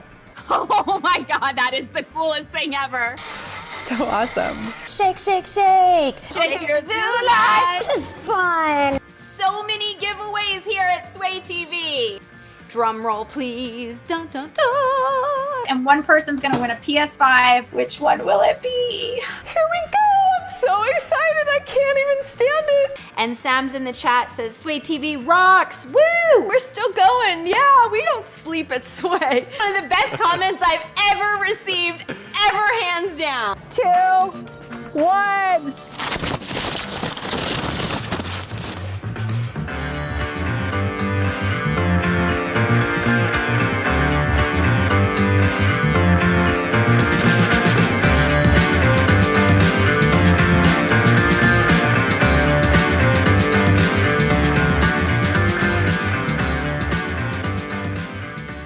All the time streaming live. We're sharing great products. We're doing great interviews and amazing giveaways. Amazon, we love you, Amazon. So grateful for you guys and for Sway TV. I've had such a great time with all of you. Shop attainment all the time. It is a girl's dream come true for someone like me to be able to give you dating advice and shopping all in one platform. Amazon Let's sway. Let's sway. Let's sway. Let's sway. Let's sway. Let's sway. Let's sway. Let's sway. Let's sway. Let's sway. Let's sway. Let's sway. Let's sway. Let's sway. Let's sway. Let's sway. Let's sway. Let's sway. Hello, everyone. Happy Friday. Welcome to Sway TV. I am Doug Jeffrey. How is everybody doing? I am here to continue my journey with you guys. Fit Over 50, just all about a healthy lifestyle and just giving back, always doing the right things, and everything starts with you. Everything's all about you. You take care of yourself first, and everything else falls into place. So today, I have a very special guest. Very, very special. She is a physical education teacher with many, many certifications. So I'm an enthusiast, so I decided to let's climb up the ladder a little bit. We're just going to chat, and once again, it's all about sharing and learning from each other. So it's just going to have another opinion on just that healthy lifestyle. So Julie, thank you so much. Happy Friday. How are you, darling? Nice to see you. I'm good. Hey, Doug. How's everybody doing out there? Good. It's good to be here. Good. Where you're in Texas, right? Yes. I'm actually near Bernie, Texas. Bernie, near San Antonio. How's the weather out there? It's beautiful. It's 70-something degrees and sunny. Yeah, likewise. It's 73 here. It's sunny, Yep. sunny Los Angeles, City of Angels. So, we chatted briefly before, and once again, I'm an enthusiast. Looking at your credentials, your certification. So why don't you go? Tell us about your love for health and fitness. Well, I've been a fitness instructor since 1991 and started out within the industry with seniors and with a medical director. So I learned a lot in my 20s about a healthy lifestyle from an osteopath. And that was back in the 90s. So it all started there, and then I just continued on, and I've taught school as well. I've worked with all different age levels within the fitness industry. And also am going to be working with Arasti now. So I will be working on the other side of healing with people with injury. Yeah, that's so true. Because there's so many levels of just a healthy lifestyle. You have to start somewhere. So with we'll swip gears. So the Arasti, you're going to be doing that. Tell everyone and please edify me. What exactly is that? Arasti was started in actually Texas. I believe the first clinic was in Bernie. It's a type of healing that combines soft tissue manipulation or fascial release and chiropractic work, but they do try to work on the side of releasing the soft tissue. And then they work also with giving you exercises to continue doing to stave off whatever injury you have. So you're combining those two modalities of basically healing. So instead of just going to the chiropractor and walking away, you're going to the chiropractor. They're involved with several different modalities they've been trained in, whether it be a chiropractic work or soft tissue or fascial release. Then you're seeing the CRS, which would be someone like me, the certified recovery specialist. And then we give you the exercises that you have to do, and we have to convince you to do them. Well, yeah, and that's a very good point too, because I mean, if you really take that healthy lifestyle approach, the holistic approach, I mean, you really can stay away. You can stay off all the, and especially as we all age, you can stay off all the medications and everything. It really comes down to just being aware of your overall you and your health. So right. So this is when you get injured because you're being active. If that happens, all get or injured. maybe you're cleaning your house or bending over. This is a way to recover and heal without medication. That's wonderful. And we were talking before, before we came on live, and about disguising, especially as you get older. I mean, there's kind of a stigma about, if I'm one of those people. I've been doing it since as long as I can remember. about, oh, I got to work out. But the wonderful thing that you're doing with one of your clients we were chatting with, with seniors about, when you get to that age, you have to get up and do something. So just being mobile, just ambulating around is such just disguise it and just, move and do it. Yes, with seniors, you're talking about activities of daily living, ADLs. So basically them being able to reach up in the cabinet with their shoulder, because our shoulders tend to be problematic as we age sometimes, many times, and get that glass. Yeah. I have we talked. I know. Me too. Also, basically being able to do a squat. And if you can't do a squat and you can't come up and down out of a squat, then you've just lost your freedom because you now can't go to the bathroom on your own. So that's a huge problem, unless you have some form of aid, but then you don't want to get to that point where you need aid. It's about the quality Very of dangerous. life. Yeah, the quality of life. It's quality of life. If we age, you want to, they're the golden years. You want to really just be able to enjoy that. And by really, everything start young. You can just it's a habit. I relate it to brushing your teeth. I don't think about it anymore. I'll brush my teeth. So my workout is, quality of life is really so important. So. Yes, it's not when you're going to do your work, or not if you're going to do your workout. It's when that day are you going to do your workout. Kind of like not are you going to brush your teeth? It's when are you going to brush your teeth? So think of it that way. Well, then here's another thing. Recently, busy schedule. I'm early riser. I like to do it first thing in the AM. And last 3 or 4 days kind of got off track. And so I made the commitment at 7 o'clock at night. I'm going to get out there. I'm going to do 300 push-ups. And is there a better time to do that kind of workout based on your experience? That's independent. That's individual. Because if somebody needs that energy level throughout the day from what they get from their workout, they do need to try to make a commitment to get up early before they leave for work or wherever they go. And that way they do have that energy throughout the day. But if that's not at all possible, then you're still going to get health benefit from obviously working out after work. You're just not going to get that great energy boost that you would have gotten from working out first. And it doesn't have to be a long workout. It doesn't have to be an hour. I know. So let's. You can split it. Or let's. What is because the last several times I've been on,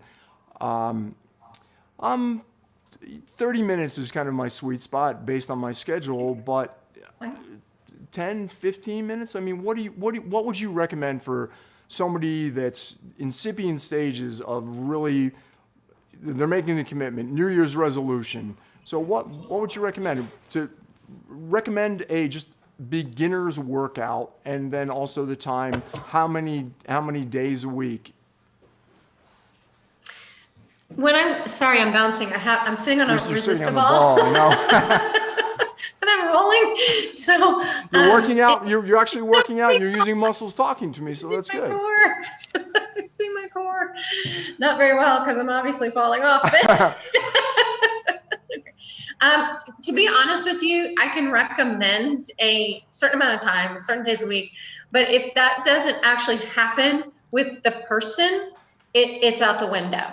So when I work with clients, I basically work with each individual person on what they're going to do.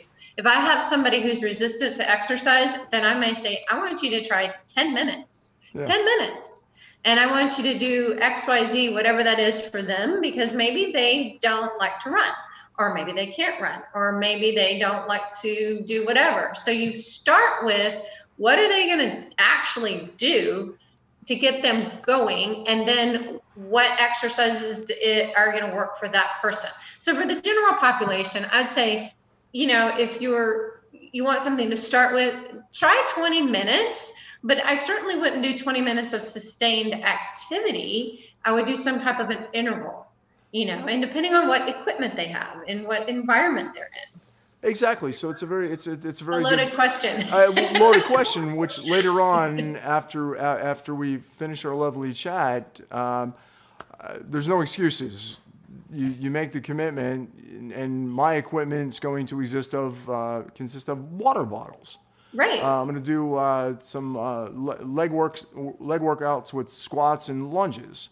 Yep. So if you make that promise and the commitment to yourself, there's no excuses not to do it. So it's just, it really is a mindset. You have to make the promise to yourself that you're just going to do this.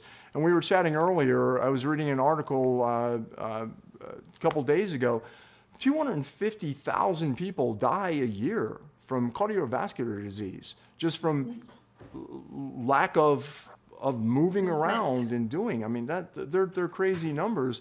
So all this can be kind of corrected, if you will, by just making the commitment to that lovely lifestyle. Right, absolutely. And just moving. I mean, we've become a society where we want everything at a convenience. Well, it shouldn't be, to be honest. So park further away in the parking lot. I do that on purpose. I'm like, I get this spot at Costco that nobody wants. It's way out. I gotta lug that big basket. That's a core workout right there. I know. That's what it's about. And nobody's gonna scratch your car either along the way. Nope. So, I mean, but that's really a mindset. To you can sneak that workout in by just your daily, everyday activity. Right, and you brought up a good point, and I'm remembering now a study that was done on women that were sedentary. Okay, they both group, and I'm probably not quoting this exactly right, so forgive me, but they both had a certain amount of body fat, but the number of the women that had the less body fat, they didn't formally work out, but the women that had the less amount of body fat and were healthier were the ones that just moved more. So maybe they cleaned their own house, or maybe they had a toddler, or maybe they had to walk somewhere. So basically just movement every day. It doesn't have to be, you don't have to think of it in a box. Like, I need to do 20 minutes a day of A, B, C, D, E. Okay, but you can also think of it as, I'm going to clean my own house. Yeah. Okay, because that's yoga right there. You want to reach down under and get those cobwebs under your console. Do it in a yoga pose, whatever. I'm being silly, not really, but it is movement. I mean, cleaning your house is movement. It's lunges, it's squats, it's moving. And it's moving through range of motion in all different planes, along with moving your car out further, or whatever, getting, not watching as much television. But if you do watch TV, move while you're watching. Yeah. You can do movement, you can stretch. Yeah. and as we all age, I was never a fan of stretching, which now that's so important. Let's talk a little bit about that. So stretching is the essence of life, really, to loosen everything up, to get those juices flowing again. And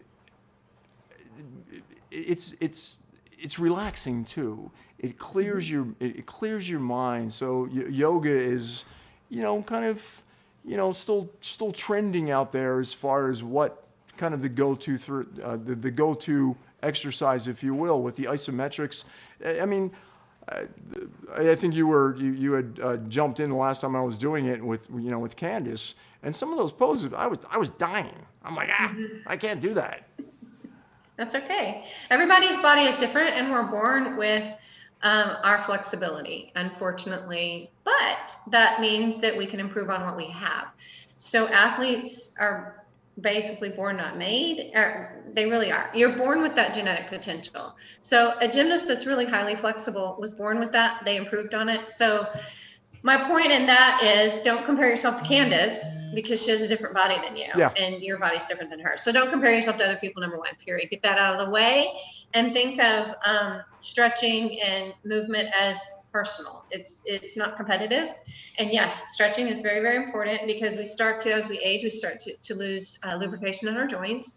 We don't produce that as easily. Things tend to tighten up. The fascia, which covers the muscle, can get all kinky, if you will. We'll call it kinky.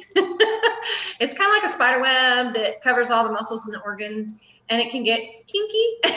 Yeah. So we want to be able to move and still, enjoy life. Then you need that range of motion and that movement. So Yeah. stretching and lots of different ways to stretch. Yeah, Yoga's not the only one way. of the chats that just came up, Candace can stretch like a pretzel, which is so Yes. true. And I have to agree with you too. I think you're born that way. Just how everything, Yes. everything goes together. Some people, Yes. and women more so than men, I would think. Yeah.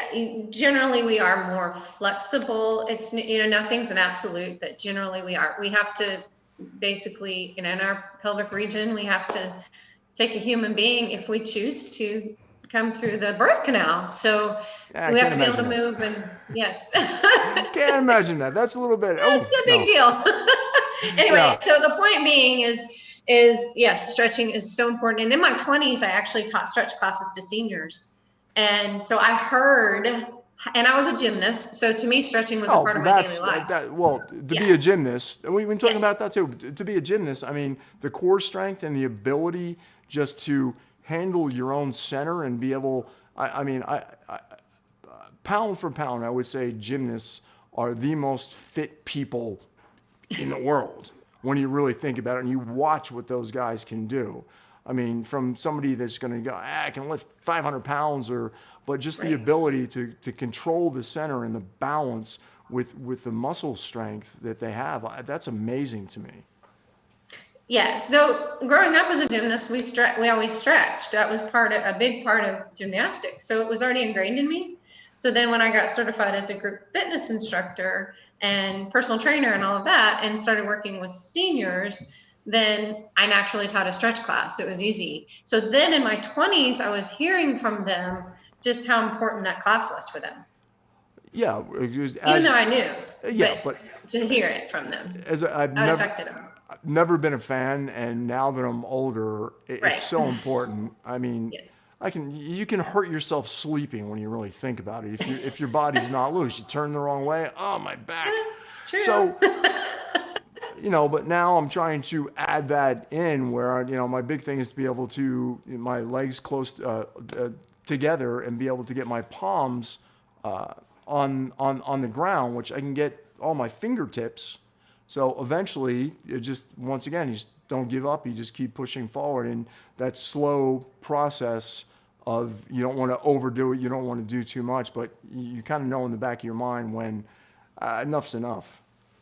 Right. With stretching, if you're talking about actually anybody nowadays, because of all the forward movement, even the kids are here and they're seeing them in kyphotic and states where they're upper cross syndrome, where they're forward, just like older people. So with stretching, there is a rhyme and reason to it. So you do want to do more opening of the front chain, which is just the front of the body, opening up the chest and doing more hip flexor stretches, because our society generally promotes forward flexion and forward movement. And then we want to down on basically a open keyboard, everything up. right? Down In your keyboard. Bent over down. Exactly. Yeah. Yep. Makes perfect sense.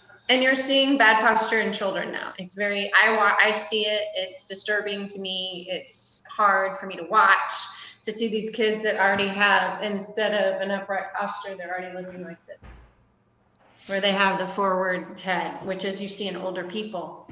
Yeah, and Is it a computer? It's really crazy. We were talking earlier before about, we had touched on the subject in Korea with, the video game and kids are now, we grew up, we're outside, we're playing, we're running around doing everything. And now with technology moving so quickly, everyone's just glued there into it. And in Korea, I was reading that the government's implementing, you got to go out and do this because it's getting so bad. And the obesity rate, not only here, but I guess all over the world, is really starting to kind of get a little out of control. Yes, absolutely. Yes, that's why it's so important that we don't, I don't want to get into that, but we don't drop the PE programs from schools, all of that kind of thing. But just moving, encouraging your kids to move and the body somebody in the chat, Jessica, I'm suffering from bad posture right now. It actually is affecting my ability to work out. Any tips do you have to improve bad posture? So what would you suggest for, what do you do? What can you do at home? You can't work out, obviously. So what kind of stretching he could do just in his house? Well, I would first start with teaching the person to line up what's called their kinetic chain, so that they either, I would probably say, stand up. They would stand up, and then they're going to basically try, the goal is to line up their ear over their shoulder, over their hip, over their knee, over their ankle. So you're trying to get them in alignment. Yes. So you're standing up and you're trying to pull, because So first you just think of lengthening. So I'm going to ground my feet into the ground about hip width apart. Think of just lengthening the body, like I'm trying to make myself taller. Okay. And then starting from top down, you would take the chin and gently pull it back, just like that. And then take the shoulders up, pull them back, so your shoulder blades are toward your spine. And then drop your shoulder blades into your back pockets. So now hopefully we've lined up our ear of our shoulder. Then from there, you're gently pulling, From there, you're taking the chest, like you have a string, and you're just gently lifting it. So now I've just taken my rib cage, instead of it being here, I'm gonna lift it up and put it in alignment. And then pull the belly in, squeeze the glutes, bend the knees, and stand tall. And that's something that, it becomes the norm now as you grow, because when we're younger, it's not that, but over time, so it's going to take the time to correct it, and the memory, you have to, correct me if I'm wrong, you have to implant that in your brain of that posture by looking and seeing how straight that I am, and just you keep punching at it until all of a sudden you will automatically go back. Well, just putting somebody in kinetic chain alignment can actually be sometimes really hard for them, because possibly they're so far forward. Even getting them to lift their chest and pull their shoulder blades back can be a lot of work for them. That's crazy. Yeah. And this is how sometimes this can be sometimes how osteoporosis, you see the bent over form, that can be corrected. I've seen yoga teachers correct older people that are bent, and they've done all sorts of opening exercises with them that are appropriate and straighten out their spine.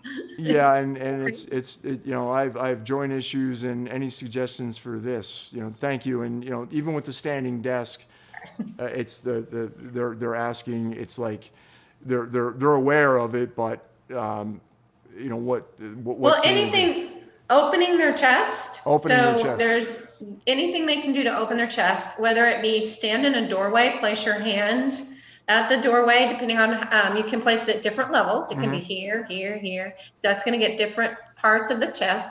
And then just gently, maybe not stepping through the doorway, that may be too much, but stepping forward and lifting the chest and just stretching that chest so that you're opening. Yeah, that's something I actually do all the time, because my shoulders are my Achilles heel, and by just getting my arms up there and just being able to lean through it, and it hurts a little bit, but there's a sense of relief after you get it to that place and you let go, and then it just feels, it's like all the endorphins and everything are kicking in. I'm like, oh wow, that feels great. And one thing to say about that, I'm glad you brought that up. You do get an endorphin release from that. So it does make you feel good. In addition, talking about how deep to stretch, you want to go into the stretch to a point where you feel the muscle stretching, but there's no quivering of the muscle. Yes. And there's no burning. Okay, because those mean the muscle's trying to tighten up, and you just counteracted everything you're trying to do. Yeah, so technically you need to hold it for 90 seconds if you're doing a static stretch. It's pretty long. Yeah, new research is talking about 90 seconds. And if that's just intolerable, that's fine. Do the best you can. You can also move in and out of the stretch. Yeah. So you can move into the stretch, hold it, and come out of it. That's more dynamic, and that works too. 90 seconds for me personally is a long time. It is hard to hold a stretch. And again, recommendation versus reality. Yeah.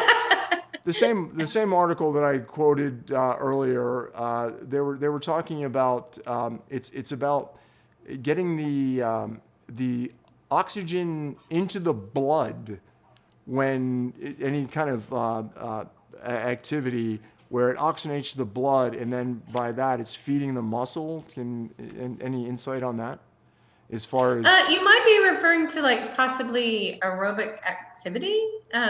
Maybe just anytime we exercise, we're increasing oxygen, we're utilizing more oxygen because we're causing the muscle to pump, and then that causes other things to happen so that we increase our O2, our that's a oxygen good uptake. thing. Yes, That's it is a good thing. And the more you have to utilize and the more you do that, the more your body becomes attuned to, you become better at utilizing oxygen. You actually increase your ability to use oxygen. And that is our life source. So yes. With that said, hey everybody out there, if you're just joining me, I am Doug Jeffrey. We are here with Sway TV. It's a Friday afternoon. It's a beautiful day, sunny Los Angeles. We are talking fit over 50, just a healthy lifestyle. I have a special guest with me, Julie Whitley. She is a physical education teacher. She is from Texas. And please, if you're out there, just jump into the chat, ask us questions, ask Julie questions. I'm learning from her every day, and this is about a platform we like to share because I'm an enthusiast. It's something I've been doing all my life. It's just ingrained in me, but it's always nice to just keep stepping up my game and learning as we go on. So talking about stretching, just talking about just different workouts. So let's talk supplements for as we age. Would you recommend for, arthritis, joints, everything aches? So recommend anything that we could take to just help that process. And it's all about the holistic approach too. If you start early enough, correct me if I'm wrong, you start early enough, you can fend away all those doctors and all that stuff. You can, but then we do have our genetic potential involved, and sometimes that can work for us or against us. But as far as supplements, I'm certainly not a doctor, so I can't prescribe anything that's specific for anyone. But the MSM, those type of glucosamine, those have been proven to be very helpful with joints, that's helped me a lot. I've actually played around with it where I don't take it, I take it, I don't take it. And so it does work. It works for me. Yeah.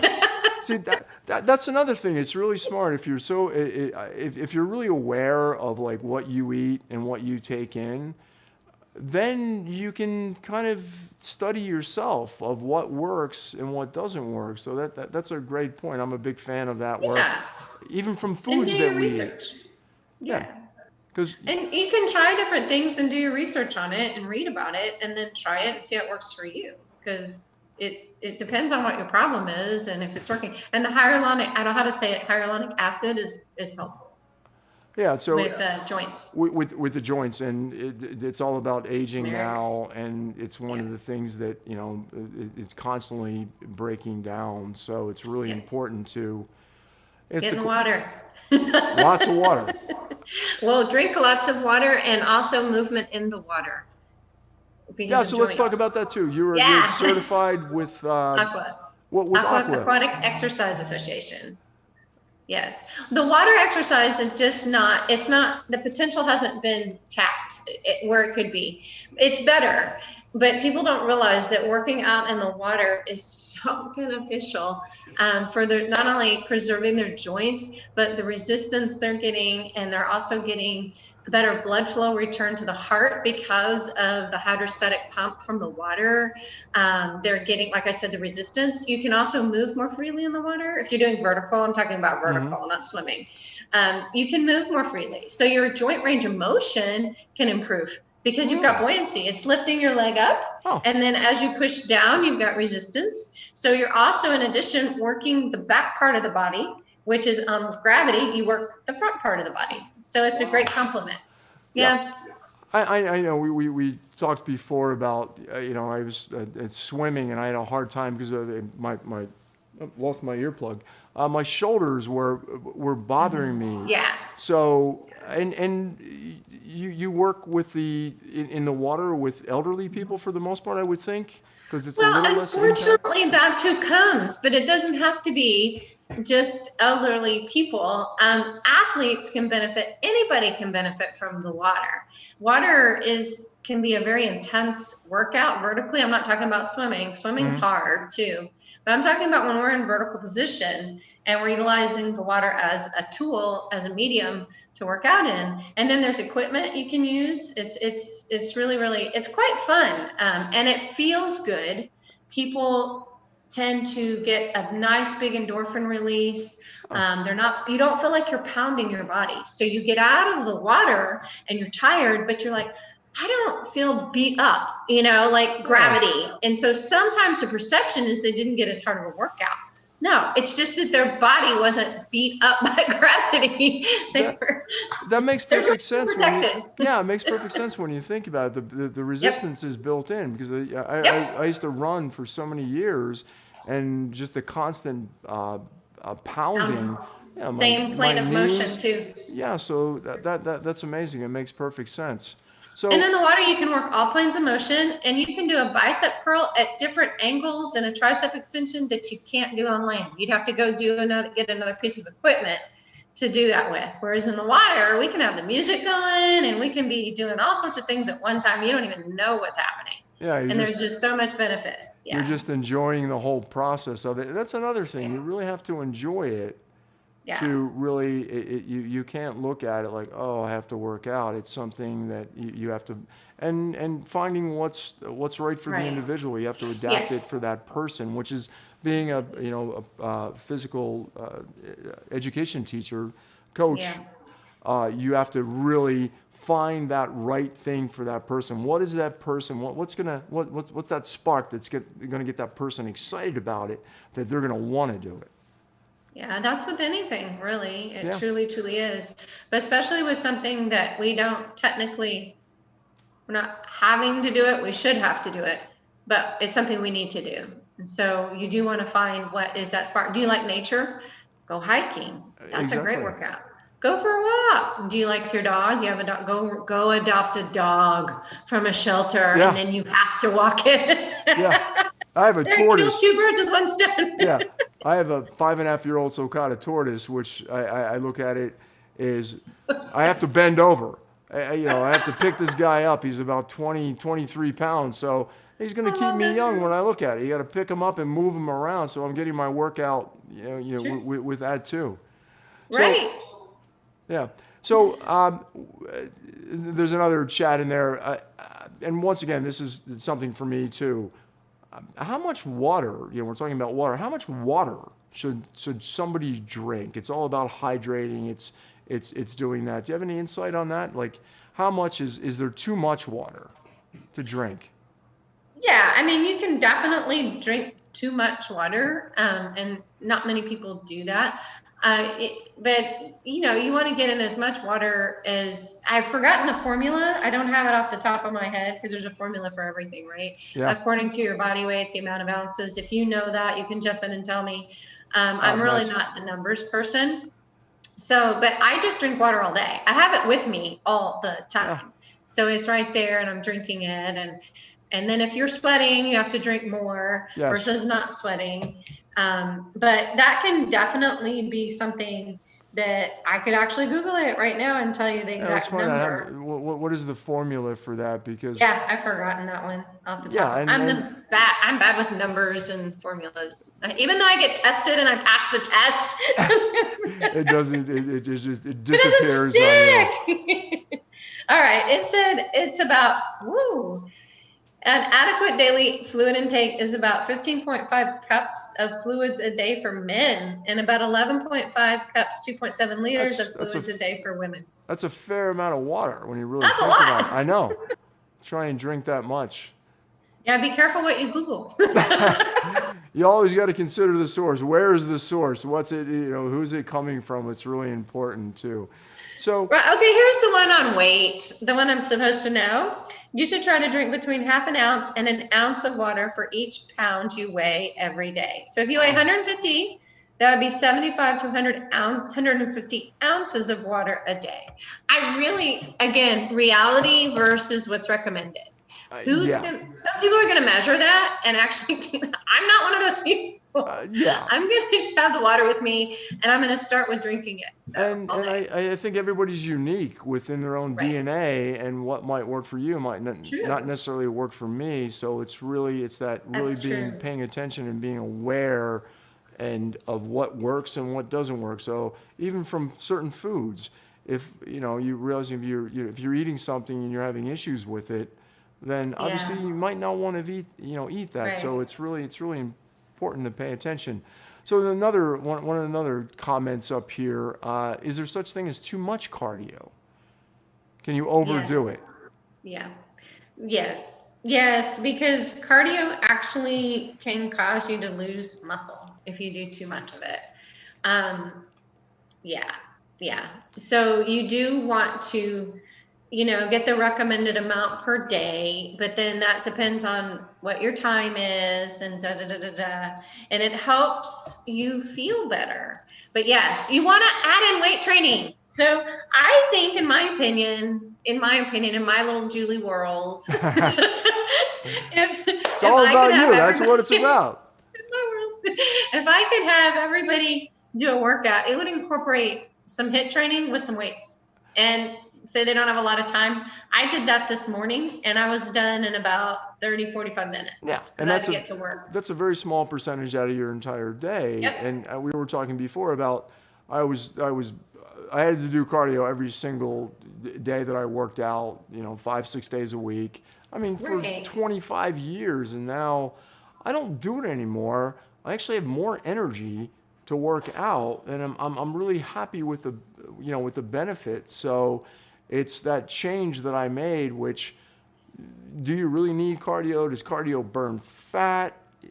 So there's aerobic and anaerobic, and knowledge is power. So the more we start to dive into it, and lovely chats with somebody like yourself, it's just we're all learning from it, and me included. So yes, the loss of muscle that can occur with too much cardio can reduce your metabolism, and I'm talking too much. So when I was doing triathlons, and I was only doing cardio, and I was doing an hour a day because I did sprint tries. So I did an hour a day. So I did either biking. I taught cycle at the time, so that was my workout. And then I would swim maybe 2 or 3 times a week, and then running. I noticed that I honestly didn't have as much muscle on my body as I do now, because now I do more weight training, but that doesn't mean I don't do cardio. I do cardio. So it really, you want to do both. Yeah, you want to do both. And circuit training is from the weights and just moving from one station to the other. It's just really about getting your heart rate up. That's you elevate that heart rate, and then from there you're really going after the muscle. That's what I'm learning now myself. More energy. I'm getting more definition. Yes. Bigger muscle. I'm getting big again for my age, being 58 years old. So it was that thing, all those years of that cardio. As I aged, I'm like, now I look at it, I'm like, I guess I really didn't need it. Well, you don't want to look at it that way, because it made you feel better. It helped your daily life. It helped your mood. Stress too. It's just one to just get up there and just go crazy on it, right? Yeah, because it's actually therapy. So there's nothing wrong with cardio. It can definitely help with our mood and endorphins and our heart. But at the same time, we want to incorporate some type of progressive resistance training. Progressive overload. Yeah, because that's really what it comes down to. And especially as we age. Yes, it's all about getting old and being able to enjoy those years and being able to move around and have fun. So another comment. I'm trying to cut down on sugar. Any suggestions on good substitutes? Julie, that was sent to you, especially for those who like super sweets. So, tell me about your diet. What do you eat? Are you one of those people that are really healthy, or genetic propensity towards my body can deal with a lot of things and I'm not going to show it? I basically live with a 17-year-old boy. So there's a lot of good food. I'm trying to feed him. So I hate to say this because you're not going to like it, but I ate more meat than I normally would. But I just basically eat a balanced diet. So if I'm having some type of a protein, then I'm also going to have a salad. And I'm going to think about balancing that out with maybe another vegetable, maybe a green bean. I'm actually a very simple eater. Mm-hmm. I don't eat anything too exotic or fancy. So it's to me, it's just about, I have my protein and my vegetable and that type of thing. So, and since I do live with a 17-year-old son, it kind of skews things a bit to where it's different than if I live by myself or whatever. Yeah, and if it's one of those things, if it's not in the house, chances are you're not going to eat it. But if it's there, it's like, I think I'm going to try that. That looks pretty good. I think kids make you fat. I'm sorry, I dropped my phone. That's okay. No, She's I'm back. But sugar, as far as answering the question, there's stevia. And then you might be able to help me on this one too, because you're very well versed on the different substitutes. But the stevia, isn't that a good substitute? Yeah, it's a good substitute. But if you really look at it, honey, I think is probably one of the best things as far as to have that sweet taste comes from nature. And local honey? Local honey, if you can source it locally, that's even better. Yeah. So there's so many. I'm a big label reader. When I go out there, I'm gonna look at every label, and when you start going down, obviously I don't know if a lot of people out there know this. Based on what's listed on the label, the first ingredient on the label is the highest quantity, and when the FDA made that ruling and everything has to be on the label. Well, all these sugar companies got smart. They're just going to change the name of it. And I was reading, don't quote me on this, but and how many different names for sugar are out there. Yes. So it's really about just farm to table, and why do you need all these things that have been created in a lab that we don't really know what the long-lasting effects are going to be. So you can't go wrong with everything from nature, just that healthy thing. And there's a lot of great foods too that you can that are healthy. Simple ingredients from the ground and from the earth, and Yeah, and red meat. Exactly right. And depending, me personally, it's one of I was reading too. Red meat and cheese are the two most difficult things to digest as far as going through your tract. So it didn't agree with me, but great protein, and it's really just, the balance of the greens to the proteins, and keeping the carbohydrates based on, the complex, the good ones, and getting it moving, and based on how many calories you're taking in per day, and making sure based on your body that you get out there and work out. So how many days do you actually physically work out yourself? Because I know you have many clients. Every day. Every day for even 30 minutes or? Yep. Even if it's I do a warm up and I stretch, it's going to happen. Something's going to happen. Yeah. So there's going to be, and stretching's always going to be a part of it, because I am 53 years old. So if I don't stretch, I start to hurt. And then I also add in, when I start to have issues with my shoulder and my neck, which I call my syndrome, then I just start adding in my Rosti exercises, and I can usually fix that issue that's trying to creep up on me. But yes, every day I do something. Yes.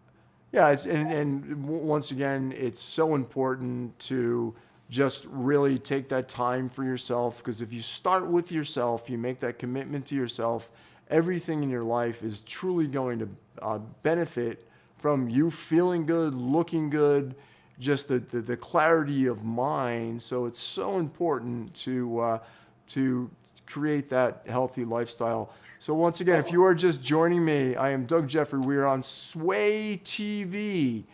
Beautiful Friday afternoon, sunny California, 73 degrees. just a lovely day. So please jump into the chat, join us. What are you guys going to be doing over the weekend? What plans do you have? So it's we're here talking health, just healthy lifestyle. Fit over 50 is kind of my thing. I'm a healthy guy. I've been doing this for a lot of years. I have a special guest, Julie Whitley, with me, and she's a physical education teacher, many certifications. She's been doing this. She's made this commitment in her life. Not only does she do it, she's giving back. She's taking all of her knowledge and passing this on to other people. And it's really what it's about. It's about sharing and, giving back and trying to, help that person that, they really kind of wanted to do it, but they're looking for that start. They need the catalyst to make that spark happen. And Julie, with that said, and over the years I kind of dabbled. I was never certified in being a trainer. Once they started to really crack down on it, because I guess everybody was doing it, and there was a lot of there were injuries happen. Then all the certifications that you need to take, the insurance that you need to carry. So, but from what I found, it's with training people, you're almost like their life coach in general. You hear everything. You're just this, you're the light that's coming into the world. You're going to motivate them. And so can you elaborate on that a little bit? It's similar to hairdressers. Yeah, there you go. I never thought of it, but it's true. No, it is. You hear all the stories, right? You do. So to be completely honest with you, a lot of my friends train the younger population, so I do hear from them and all the stories. But I have actually trained more seniors. Mm-hmm. So as far as life coach goes, that is definitely something a trainer can kind of sort of become, because you're helping to coach them on attitude, on nutrition. We have to stay within our lane, if you will. Mm-hmm. If we're not nutritionists, but we can give them advice. I suggest, and then exercises, and yes, things do come up. So for me, when I'm training a senior, it's more, it's a different angle. It's more of how can I do this activity of daily living? Or I'm going on a trip. Oh, Julie, I'm going on a trip and we're going to have to walk up these stairs. And I got to walk up so many stairs. And I'm like, oh, okay. So then we're going to actually work on not only the mental of getting up those stairs, but also the activity of getting up the stairs. Yeah. Or I'm going to go on a trip and I'm going to be getting in and out of a car a lot. Wow, I hear that too. That's amazing. And what age bracket are we talking? Anywhere from 50s, my age, but 60s and up. I've had clients as old as in their 90s and their 80s. Well, God bless them. And all different levels. So they're not just, you can't put them in a box. Some of them are very fit and some are having a hard time. Yeah. So. That's amazing. And just cost-wise, is it something that, everything comes down to the almighty dollar? Is it something that, based on how many times they sign up for your tutelage, is it something it's affordable depending? A friend of mine had some words of wisdom, and she was so true. She was so right. It's Natalie Salinas, and she said our job is to train them so they no longer need us. Now, I don't know if that's always going to happen, but that's our goal from an ethical standpoint, not to make them dependent on us, but to teach them and give them the tools to go out in the world and be successful with their exercise and movement, and know, I need to do such and such and such to get up those stairs because Julie taught me that, and now I know that. So you're educating them. Yes. It's like your kids. You don't want your kids to be at your house when they're 30. They're like, okay, let's grow up quick and let's get out of there. But that's amazing. That's wonderful. God bless you, and I'm proud of you for doing that. Because with that said, everyone's an individual. I'm like, I always want to learn. I'm always looking to a true philomath. I'm hooked. And within 3 months, 6 months, somebody, if they're really paying attention, or maybe they just enjoy your company and they want somebody to go down this road with you, because I think that's a big part. They can stay as long as they want. Yeah. But if you do have a person that's on a fixed income, or they have, so much money to spend, then your goals will definitely change, and how you train them. Maybe you're giving them more written things, or things that you're emailing them so they can do it on their own. But it just depends. Every person is different, and there's nothing wrong with continuing on with the trainer for an extended period of time. But I think the question was economic. So it can be done in such a way that we get you on your way, and you're independent. And then maybe you come back for a refresher, and then you go on your way, and then you come back. Well, and then group fitness too is fun. So, the group fitness where everyone's, comes in together, they share the cost, which I think is a wonderful thing. To have more people together, like-minded people that, have the same passion and goal and the vision to just get out there and do it together, from jazz and all. There's a lot of, over the years you see so many, aerobics was the jazzercise and all those things. So as the world moves on, there's these trends that pop up, but the bottom line is you just really have to get out there and do something and make the commitment to yourself. Right. Yes, absolutely. To really want it to be healthy. So when we're going to touch base on you were a gymnast. So tell us a little bit about that. So you competed, yes. And all the different platforms, because I'm fascinated, as I said before earlier on, I think that is the most, just the overall core physical fitness of what these people can do from watching the Olympics. That's kind of crazy for me. So, that is crazy. Yeah. So the balance beam and all different things. You were a tumbler. What? Tell me about that. Yeah, I started I'm 53. So back in the day when it was United States Gymnastics Federation, now it's USA Gymnastics or something else. I actually competed in the day when there was class level 1, 2, and 3. And now, and 4, I think. Now they have class level 1 through 10. So it's completely been redone. So yes, I started in 4th grade. My PE teacher noticed that I was talented. So he told my mom and said, put her in gymnastics. So I started at the local gym in Fort Worth. It was with Nick Pappas and Kayla Puma, and they were my first coaches. And then from there, I just continued. I enjoyed it so much because I enjoyed moving. And I enjoyed the challenge and all of it. But as a gymnast, I did continue, I guess because I started late, I continued into the college level and went to Oklahoma State University and competed there. And I was a Big 8 champion on the balance beam, which means I placed in the top 3. Wow. Because everybody else fell. Got lucky. You're lucky. You're the one that stayed. That's funny. But it was kind of a good catalyst for me, to be honest, in my career, because gymnastics is it's up here.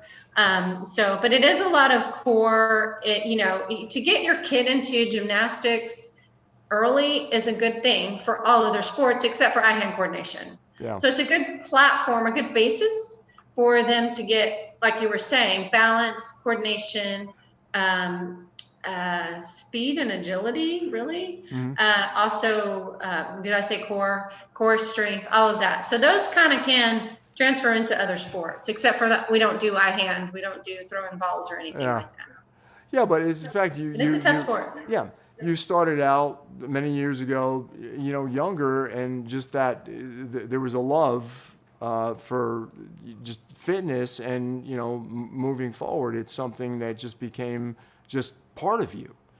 So, yes. Yeah, I was what they call a gym rat. I didn't know that until a coach called me a gym rat. I was a gym rat too, so it's... Were you? It's the same. I said, what's a gym rat? Because I explained I didn't really enjoy competition. It made me nervous. I just enjoyed working out and doing the movement and learning the skills. And it competing was part of it. Yeah. And then she called me a gym rat, and it made sense. I'm like, I am a gym rat. Yeah, there's just a lot of people that just, they find a love and a passion for it. Right. And It's movement. Yeah, it's movement, and just the benefits are really just amazing.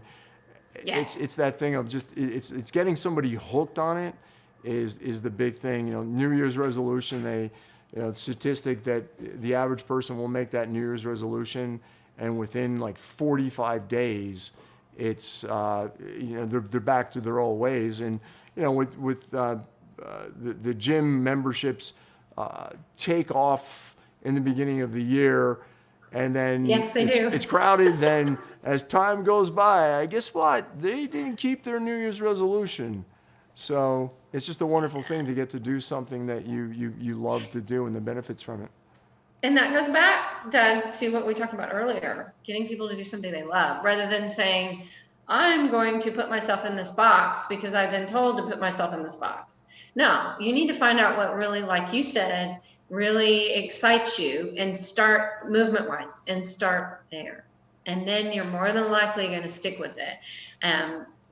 Make a commitment to it. Yes. Rather than a resolution, I have to do this. If I don't do it, I'm a failure. No, you're not. You just didn't do it right. You got to try something else. Well, you just keep failing. The secret is everybody fails. It's like you just got to keep try something trying different. and going again. Yeah. So with that said, what do you do to motivate people to want to do this and make that commitment to themselves? I connect it to something that's important to them. So, for instance, a friend of mine owns a Maid Pro, and her employees are in pain. And so when you look at what they do, it's a lot of forward flexion. It's a lot of grasping things. Mm-hmm. And it's a lot of hip, bending forward. So I went there and showed them basically 3 or 4 different stretches to do. And they were so excited. These are people that clean houses, and they were like into it because it connected to something they're doing that's going to help them. Right. So you got to find the connection of how, of whatever that is you're connecting to. Yeah, that's so. And you got to find out what that is.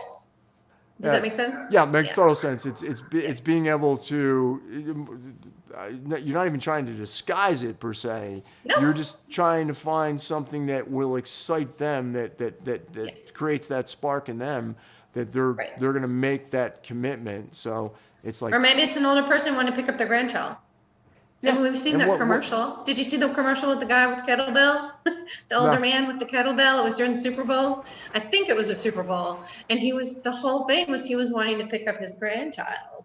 Oh, wow. So something important. Sometimes that's what I'm dealing with, is somebody wants to pick up their grandchild or whatever. What's important and truly, that's really what's important in life, but it's based on the individual not having that ability, which we take for granted, especially when we're younger. I don't have to worry about that. I'm young. But as all of a sudden it catches up. Here's another question. Let me ask you this. I had a conversation with a gentleman a couple of days ago. We were talking about there's a certain age where, from, up to 40, maybe middle 40s, that nothing really changes. But there is a point where it becomes exponential when 1 year is like. So what's your opinion on that? What do you think of that? Are you talking about aging? Just aging and your ability. What's the cutoff? And I'm sure it's based on an individual, but just your point of view. Yes, and then we are always aging. It's just that we are losing a certain amount of muscle per year, and then we basically notice it. If we're not keeping the muscle built, right? Yeah. It's basically wasting away. So as we age, yes, when you get into your 70s, it does go exponential. From what I understand from the research, that it could be 40s. I honestly don't. That's a number thing. It's a number question. Yeah, I'm talking personally, just on my humble opinion. I would say up until my middle 40s, from my 20s to my 30s, I really didn't notice a difference. But now, 58, it seems from 52 to 58. So if you take that, it's 60. Like, am I still going to work from what I'm doing now? So I'm going to have to obviously cater to my limitations as far as my age. You would think, or I'm just going to keep trying to do it, and hopefully I won't hurt myself. Well, it changes. I think that's one thing that you are in a backdoor way pointing to, is it changes. You work out differently, and you're, like you were saying, you stretch more. I stretch more now. Yeah. And so certain things become more important or less important or whatever, but you might stretch more, or you might do more weight training because I am older and I need to maintain muscle in order to, it goes away. It's withering away, you know, and it has been, if you haven't been weight training, but maintaining that muscle helps maintain our ability to function in everyday life, get up off the toilet and have our independence. So it does change. I do more HIIT training than I used to because it does affect the hormones and things like that. And I don't have as much time. So yes, to hopefully answer your question, that it does change. Yeah, I just find it fascinating. Yeah, we just think that we're indestructible. Then we can just keep going. And when we're younger, and I go, where am I going to be at 30? Where am I going to be at 40? And I think I stopped counting like at 45, and now it's just the revelation of because I have been somebody that's really been committed to that healthy lifestyle. The benefits are just 100-fold. And that's why, once again, I keep preaching this. It's so important to really make that commitment and take care of yourself, from working out to eating right to just overall, just the well-being of who you are, and everybody benefits from it. Right. Absolutely. Yes, I agree. It's all about just continuing to move, and maybe it does change as we age. Maybe we are doing more water exercise or whatever because our joints hurt, or we're stretching more because we need to. Maybe we are making sure we get that weight training in because we need to maintain muscle so that we can continue activities of daily living and keep our metabolism higher. Everybody should do that anyway, but yes. Well, that's another great point, because everyone's got a base metabolism, right? That's just what it is from sleeping or doing whatever. So being able to raise that base metabolism, so your everything's starting to fire, it really is so important to move. So you're sitting on your ball. Why don't you show us before we say goodbye? And once again, thank you. You want to show us a couple little things on the ball that like some different stretching. I am going to get one of these. I'm going to try and incorporate this. So if you can take a wider shot, because I love trying different things and learning from it. So I need my camera to be like up on the ceiling, or maybe on the floor. That kind of works. Okay, so you can just see my lower body probably. That's okay. Yeah. One thing you can do is just sit up nice and tall and just hip circle. Oh, there you go. It's really easy to do on the ball, to just hip circle. And you can laterally flex, and I'm reaching. You can't really see because of my ankle. They're just overall stretching. Yeah, I'm just overall stretching, and a great one for opening up the body. Oh, there you go. And the angles you can see. We're talking about the chest. You can come down. I'm actually having to use my legs here to support myself. But the ball is in my low back or in my back, and I'm pulling my belly in. And I can take my fingers to, if my shoulders are good, I can take it out wider. That right there, that would be so painful for me. My shoulders would not go back that far. Yep. So then you would just want to modify that by coming down lower on the ball. And then maybe you can take your hands here rather than trying to bring it back here. That would hurt. Yep. Yeah. That's just too much for you. Yeah, that's it. This is a pretty deep stretch for a lot of people. So, but you could also just you could sit on your ball. I can't get my camera angle right. But And you could also just sit on your ball, and you can take your hands in your low back and then open. And that wow. might be a little easier for you. Yeah. Yeah. Yeah, you can just Or see how just flexible you actually are. Yeah. So those are just some opening exercises. Hit, a couple of quick ones, but there's a ton of things you can do. A lot. So. Yeah, and versus laying on, the ground or the yoga mat, it just by looking at it seems like it'd be a lot more comfortable. I tend to move around a lot though when I'm on my ball. I've had a hard time. You can see I keep bouncing. Uh-huh. But it stimulates the nervous system. So maybe if you're using it at your desk and you bounce, Yeah, just kind of bounce up and up and down. Keep your falling asleep.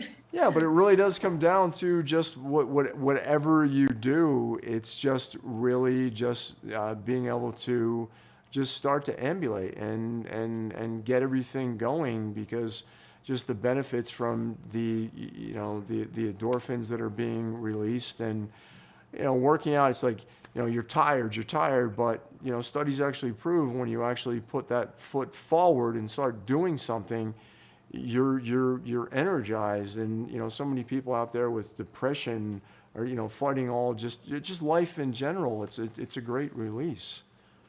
Yep, I've always used it as a way to cope too. Yeah. No, it's the escape, and it's just something, making that commitment to yourself. It's just your time, and then it's just the benefits. But it's taking that first step, like with anything, you have to make it important. So. And it doesn't have to be a great big first step. It can be very small. It can be as simple as I'm going to get up and I'm going to do 10 minutes of movement before I go to work. And that's my goal. And that can be where you start. Yeah. So later on, we're gonna talk about some of the little healthy little snacks. And as I said, I'm gonna do legs with my water bottles. That's awesome. Yeah. So I'll get the benefit. It's not, and some days you have a lot of energy and you feel good and you want to push it, but a lot of days you're not there. But as long as you're willing to just do something, don't be, give yourself the okay, but making it a habit. Yeah. Be kind to yourself. Yeah, you gotta love yourself. If you're tired, don't say I have to go do a hard workout. Yeah, but no, do a modified workout or whatever you can get in that day. Yeah. Adjust it accordingly. Yeah, but don't be so strict with yourself. Yeah, and what I don't know what statistically what's out there, but you do something a certain amount of times, it becomes a habit. Yes. So by making that a habit, it just everything starts with that first step. So anyway, hon, thank you so much. Thank you for taking the time. Julie Whitley, fitness teacher. She's been doing this for a lot of years. It is her life. She made the commitment, and just thank you so much for sharing. And hopefully you'll come back with us again, and we'll find something else to talk about. So I really want to say thank you. I really appreciate you taking your time, and happy Friday, and have a wonderful, wonderful weekend, Julie. Thank you so much for having me. Thank you so much. Everybody have a great weekend. Okay, you too. Bye. Bye. Bye. So everybody out there, we are here at Sway TV. I am Doug Jeffrey. Fit to over 50. It is a Friday evening. What are you guys going to be doing for the weekend? Hope you have plans, and hopefully it's all about taking care of yourself. You got to love yourself. So please follow us here on Sway TV. We have a lot of amazing people, a lot of amazing subjects. Got to hit that follow button, join in. It's so many fun things. We've been chatting with Julie Whitley, talking about just a healthy exercise. She's a physical education teacher. She's been a gymnast, so it's just all about sharing and just giving back, and that's really what it's about. It's making that commitment to yourself. Just you got to love what you do. If you love what you do, it's going to show. Everyone around you is going to benefit from taking care of yourself. So make that commitment. Candace will be taking over from here. I'll be back shortly. Thank you so much. Candace, it's all yours, honey. Turn here, though, for the fitness. Oh, yeah, no, that's too noisy. But that's good then, because if it's right here, sure he'll be able to see and run over there. Yeah.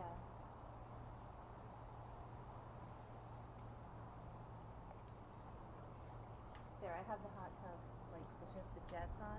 Oh, that's awesome. Is that okay? That's not as noisy. I think it looks great, too. Oh. Good afternoon, everybody. I'm Candace Kita, and welcome back to Sway TV.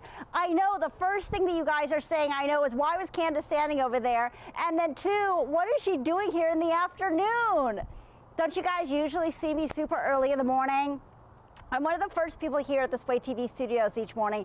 And you know, I love it when my friends come in. So if you guys are out there right now, Sammy, are you out there? Rosalinda, are you out there? Andrew, are you out there? Say hi to me. I would love to say hi. And if you are, thank you so much for being here today at Sway TV. Now, you guys always ask me about the Sway TV studios, right? You always ask me about the Sway TV studios. So now I have to tell you today, it's like 80 degrees out here and it's summer. Can you believe it? I'm just loving it. And furthermore, it's Friday. Come on, you guys, let's give it up for Friday. You made it through the work week. Now, is it just me? I swear, I feel like it was Monday and this week just flew by, right? So tell me how you are today. I would love to hear from you. Here in Los Angeles, it's Friday afternoon, and you know I'm coming to you live. You guys see me all the time. I've been coming to you live, so you know that you can leave me a question or a comment or a suggestion, or, you know, just come in the chat and say hi. I would love to hear from you guys today, so let me know. And we can chat live time here at Sway TV. And like I said, I'm coming to you live from the Sway TV studios. I just want to show you this view. Can you guys see this view? Is it not amazing? This is gorgeous, sunny California. Now this way over there, you can see Malibu. I can see Malibu. And I can also see Santa Monica down. I can see the ocean. And here's the canyon going into the valley. You guys have heard of the famous San Fernando Valley. So we're really just enjoying our time here at Sway TV. And you know, oh wait, you know what, you guys? This is so funny. I wear glasses and I can't see. So I have to come up here to say hi to you guys and look at the chat, if you guys don't mind. So let's read this. Oh, hey, Utechia, how are you? David, it's so awesome to see you. How was your giveaway yesterday? Didn't you give away a RGB keyboard, right? That was worth around $50? Oh, that's so cool. Oh, Lucia just got a stability ball from Amazon. It has a ring and strands to work arms and legs, and also a chart to follow. I am 61 and on a quest to lose 50 pounds. Oh, I'm so proud of you. That is so awesome, Lucia. Congratulations. That is terrific. Oh my gosh, we'll talk about that in a second too with Doug with Fit Over 50. Utechia, amazing view for sure. Yes, it is so cool. Give away a RGB keyboard every day. I didn't know this. And you know what? Aren't you on the 8th going to be giving away a computer video game chair as well? And I was thinking that was a pretty good deal. And you guys, you can register now, or you could enter to win for Utechia, his great giveaway. It's going to be on the 8th. So you got a little bit of time, right? Oh yeah, a GIM gaming chair. That is awesome. All right, you guys. Now, I'm just kind of here taking up time because the person who's really going to be here, I got to back up. This person, didn't you just see him again? And now he's changed clothes. And he's back. Nearby telephone booth. We're ready. I was about to say he's like Superman. I'm like, how did that go? Like, I don't even understand that. So, As you guys have just seen, you know, Doug Jeffrey, Fit Over 50, did a great interview with sports fitness instructor Julie Whitley. Thank you so much. Yeah, Joey, thank you so much. It was wonderful chatting with you. Really appreciate it. And you know, now we're going to get back to this in a second, but you know, Doug, every single, you know, Friday you do your Fit Over 50 workout. Yeah, I do my workout. So what he's going to do is work out on a beautiful, it's 80 degrees out here. Beautiful, sunny Los Angeles, City of Angels. It is just a gorgeous day.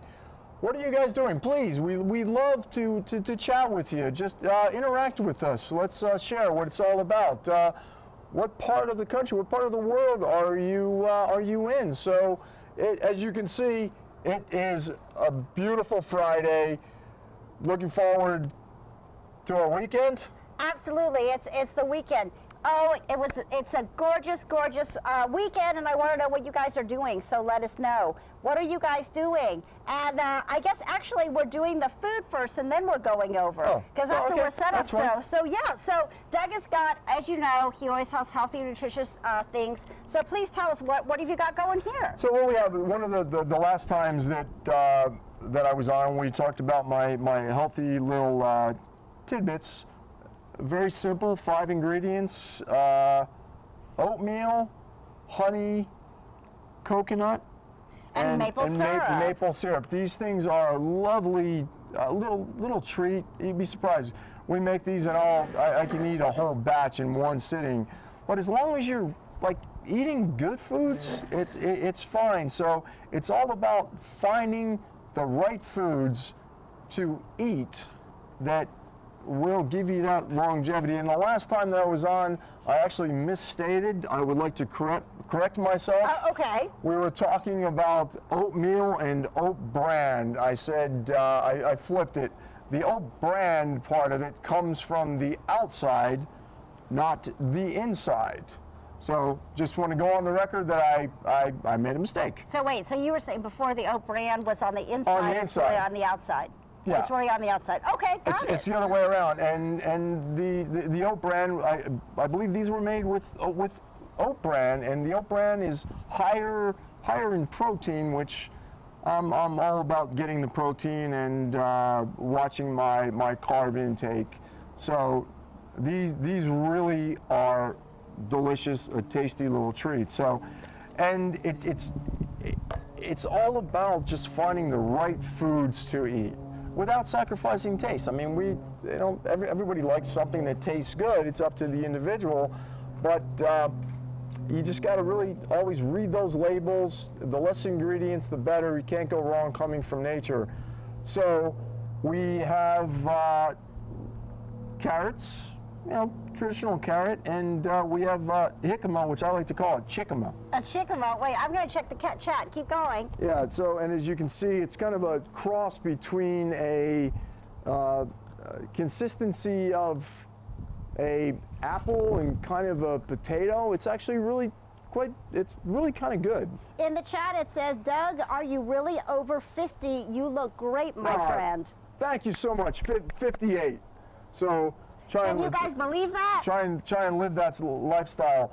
But this is really an interesting food. It's got so many health benefits, and as I said, it kind of looks like a potato. It does look like a potato. But it's a root vegetable, right? Mm-hmm. It's a root vegetable. So healthy little snack is the jicama, I call it chickama, with a little peanut butter on it, carrots. It's a great it's a snack that, you know, you don't have to worry about, you know, kind of a guilt-free food that is really quite delicious. So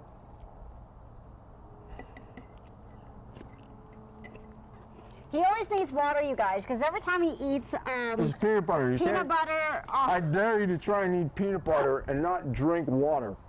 It's really impossible.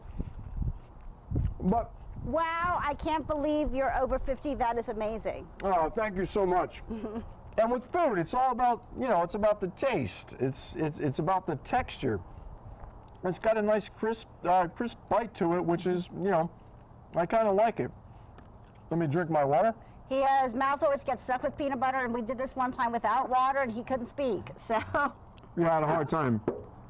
So, one of the things out there it is really, obviously, I believe it's a really high percentage of what you eat versus to working out, and being aware of what foods that you eat, but it's also there's so many problems with digestion from you looking at a supermarket or a drugstore, the aisle for all those stomach the things, it's out there. So what I found that I've been doing for a lot of years is psyllium husk fiber, and I'm sure a lot of people know Metamucil, and there's another brand. It's just a normal psyllium husk, and trying to, once again, I read labels. This has got a dye in it. It's an orange flavor,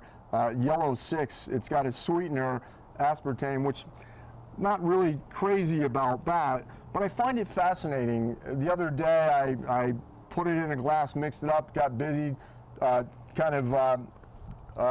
came back on it a little later, and really it's just really paying attention, because it's really kind of fascinating what this does if you let this sit in a glass, and it really kind of makes sense when you really think about it.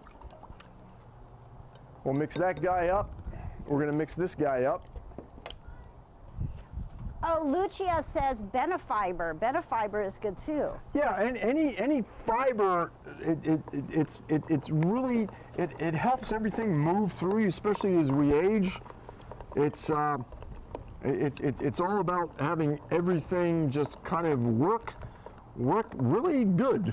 And you can get all these fibers here on Amazon, right? You can you can buy all the stuff on Amazon. It's really very convenient too. But it's the, when you look at it, what do they say that the size of the intestines, if you stretched them out, how many, like the size of a length of a tennis court? Wow. When you really think about it, what you eat's got to make it all the way down there. So it's just everything from the absorption rate to soluble fiber, insoluble fiber. So based on your diet, based on your water intake. But this is fascinating. It's really helped me. My stomach is my kryptonite. I'm over the years, as healthy as I eat, still things. It's just my thing. So once again, it's having everything go in and come out. That's what it's about. Because it doesn't. It's it builds up a toxicity and so much. What's in your stomach. It is so important, just of overall eupeptic feeling. So it's very important. But as this thing sits, it's almost going to turn into like a jello, which coats the whole inside of the intestines and it really makes food kind of move through properly. So it's so important based on certain foods with different peptins, what breaks down from proteins to carbohydrates. It's making sure that body is really working correctly. So big fan of this stuff, and let's see how long this one's kind of gelling up a little bit quicker. But it looks like goo, like slime. Lucia uses flaxseed ground in smoothies with chia seeds. There you go. All those things that help that body just doing what it should do. And me, I like to try different things. For years, I would just mix it and drink it. And then the other day, I said it turned into a jelly, and I'm like, let me try that and see what that worked. So I'm going to try it again to see if it works. But I'm like, is that supposed to happen inside of there, or the process of drinking it? Not sure, but I'm gonna experiment on myself. But as you can see, it's really starting to thicken up. It's really just kind of amazing how how all of this works. And Lucia, don't chia seeds do the same thing? That they're small seeds and you add water. And yes, they are from the chia plant. The ones that do the little chia, it's the same seed. I didn't know this. Yeah. But what you could do is add water to the chia seeds, and I'm actually going to try it. I'm going to try that. They kind of gel up too, and they become little puffed up seeds, right, the chia? And then you can eat them. You could put soy milk, almond milk, any other type of a milk substitute, rice milk, a little bit of vanilla, add some fruit, and you've got a really tasty dessert, or you can use it as a breakfast item. It's very sweet, and it's got that kind of texture that tastes like rice pudding almost. I love that. It's really good in the refrigerator, and it's great overnight too. So as you can see, it's really starting to gel up. So the science or lack of science, you look at it, that going down there is just going to help everything move, and based on the absorption of the foods from breaking it down. I've been doing this, the Metamucil, but I'm going to try the chia seed, because anything that is natural, farm to table, is really what you want to really strive to do without preservatives. And the number yellow is 6. I don't know why they put it in there. I mean, it's a pretty bottle, I guess, but.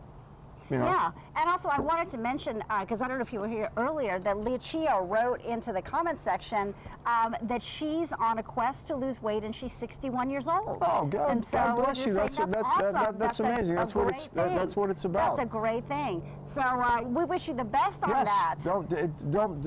Once again, just make that commitment, and even if you fail, allow yourself to, take a step back. But as long as you keep moving forward, you will eventually get there. It's so exciting to just make that commitment to yourself. And a week, 2 weeks, a month, 3 months, the mirror is not going to lie. And what that mirror, when you look back at yourself, you're going to feel that accomplishment, and that's just going to drive you to keep wanting you to do more and more things in your life. So it's so important. And also, I think with losing weight at that age, we all get older, it's so much more important for your joints and your flexibility and your ability just to be mobile. Oh, exactly. That's what I think is great. It's just like we were talking, when I was talking to Julie earlier, just, not necessarily disguising your workout, but just your everyday life. You park further away and you walk, but you think about it, you carry a bag of groceries. What does that weigh?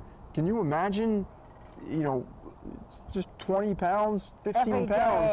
And imagine what that feels like if that is what your body's a little overweight with. So how much better you would feel just by getting rid of that. You're just going to feel so much freer. And so much more energized, definitely. So now what are you doing for your workout today? Because he always does Fit Over 50 on Friday. Yes, I am going to stay true to the fact that there's no excuses. So I'm going to bring back my trusty water bottles again to say, there's no reason not to do it. You don't have the equipment, which, Amazon, a lot of amazing equipment out there, from just dumbbells to benches to all kinds of crazy high-tech equipment. So you got to start somewhere, so no excuses. So I'm going to do a leg workout with my trusty water bottles that weigh 7.5 pounds. He's so excited to get to bring these water bottles back to show you guys, because you did arms last time, right? No, I did shoulders with him. Shoulders, and so now he's going to be doing legs. I don't even know how he's going to do it. You guys, I haven't seen this, so I am as perplexed and excited as you. Still works. So he's going to go over and do your Fit Over 50 using water bottles. He said there's no excuse. Yep, no excuse. Are you ready to go? I'm ready to go. Let's go. All right. Real quick, let me see. See, look, it's like Jell-O. It's just amazing how that works. Anyway, fascinated by it. He's fascinated by Metamucil and psyllium husk. Yes, he is. And I'll be reading the chat. Perfect. So once again, if you are just joining us, we are here at Sway TV. I am Doug Jeffrey, Fit Over 50. It is a lovely Friday afternoon, sunny Los Angeles. It's about 80 degrees. As you can see behind me, the views are just breathtaking, really breathtaking. So please, if you're out there, hit that follow button. Follow us, join us, share with us, chat with us. It's all about sharing. It's about giving back. I've been doing this for a very long time. as long as I can remember. It's just second nature to myself. Now as I age, I just want to give back, and getting older, you really want to enjoy those golden years. So it starts with taking care of yourself. Everything starts with you. If you feel good, if you're centered, your loved ones, to your family, friends, everybody is going to benefit from it. So there's no excuses. You got to just make that promise, make that commitment to yourself. 3 days a week for 15 minutes, a very small time frame when you think about it. It's got to become a habit. It's just got to be a way of life. It's like brushing your teeth. Well, I'm going to work out. Well, if I can't do it in the morning, if I'm busy in the afternoon, I'm going to find time for it. So make that promise, make that commitment to yourself. You can do it. That's what it's really about. So today, prove my point, I have my trusty 2 Crystal Geyser water bottles here, 7.5 pounds. So you can find these really anywhere. So that said, we're going to drop these down. It's all about, you just gotta loosen up. You gotta get everything going. So it's Sway TV. So let's just start swaying. Let's move our hips. Yeah, feel it. That's it. Just get loose. That's all about being loose. Just get all the juices flowing, everything moving. It's all about making sure that everything works correctly. Stretching is so important, especially as we age. It's amazing. I've never been a fan of it, but as I age now, I realize how important it really is. So once again, throw that hand over there. Feel that stretch. Just let it there hang. You always want to breathe. You want to make sure that that air is coming in. Yeah, you can feel it's a beautiful day here in sunny Los Angeles. That sun. What are you guys doing this weekend? Hopefully you're going to incorporate this. You know, depending on where you are, go out for a hike. Just start moving. Start doing something. And go to the other side. Yeah, just stretch it. Just reach over. Try and keep your back straight as you can. Oh yeah, you can really feel it. Oh yeah, it feels good. A little tight. I've been busy the last couple days and didn't have a whole lot of time, but I made that commitment. So got home late last night. As I said, love to do it in the mornings. Didn't have time, 7 o'clock. Made that commitment. I said I'm gonna do 300 push-ups. So sun's going down. First time I think I got 75. I was changing the angles of my legs. Took me a while, but it doesn't matter. I'm the only person I'm competing with is myself. You always want to challenge yourself. That's why it's so important. You need the awareness of what you're doing, and start off slow. That's what it's about. You start off slow. You gradually work up to it. So once again, we're going to take our legs, start them a little more shoulder width, and just slowly just bend over and just hang. Yeah, I can feel my lower back's a little tight. Oh, yeah. Just hang there for a second. Move your head side to side. Oh yeah, feels good. My hamstrings. Always want to make sure that you are loose before you do anything. We're going to grab our elbows and just drop and hang. You can just feel it pulling out. Earlier I was talking with Julie Whitley, and the 90 seconds on that stretch, that's a long time, but you know, always have a goal to work up to. Once again, Julie, thank you so much for spending that time with me. Yeah, just reach out, just kind of touch them down, move your head around. Just make sure everything is loose and it's moving. So as I said, we're going to do legs with my lovely Crystal Geyser water bottles. So all we're going to do is going to grab one in each arm, just let them hang, and we're going to start with lunges. We'll keep that. Once again, having a mat in front of you when you go down, because I'm on a concrete surface, so just want to make sure that you always want to control what you're doing. Don't want to jump into anything because it's so easy to really hurt yourself as we age, even more important. So what we're going to do, we're just going to go down, kind of stretch your back and just alternate legs. Just keep your back straight as far as you can. And what I like to do is I like to push with my heel. As I said, I'm a little tight on my legs. And just gradually just count them out. That's all you got to do. And if you don't want to count, you just kind of do them. You get your heart rate up a little bit. Once again, there's no excuses. These are water bottles. As I said, I'm tight, which this should loosen me up a little bit. Just keep alternating back and forth. Once again, you're getting a bit of a cardio workout here. You try and keep your back straight as you can. There you go. Everyone's got to work at their own pace. Once again, depending on where you are, what level you are, you might want to check with your doctor or physician before you get out there and start doing something that might not be ready to do, but can't go wrong with a walk. It's all about just moving around. Once again, I am a little tight, so what we're going to do, I'm going to go back down on the mat for a second. Just going to lay down for a second, kind of stretch a little bit more. That's why I get busy and sometimes I forget to stretch. And this is what happens. Just kind of hang there for a second. After I finish up, Candace is going to come in and she's going to do a little bit of a yoga workout for all that stretching. Which is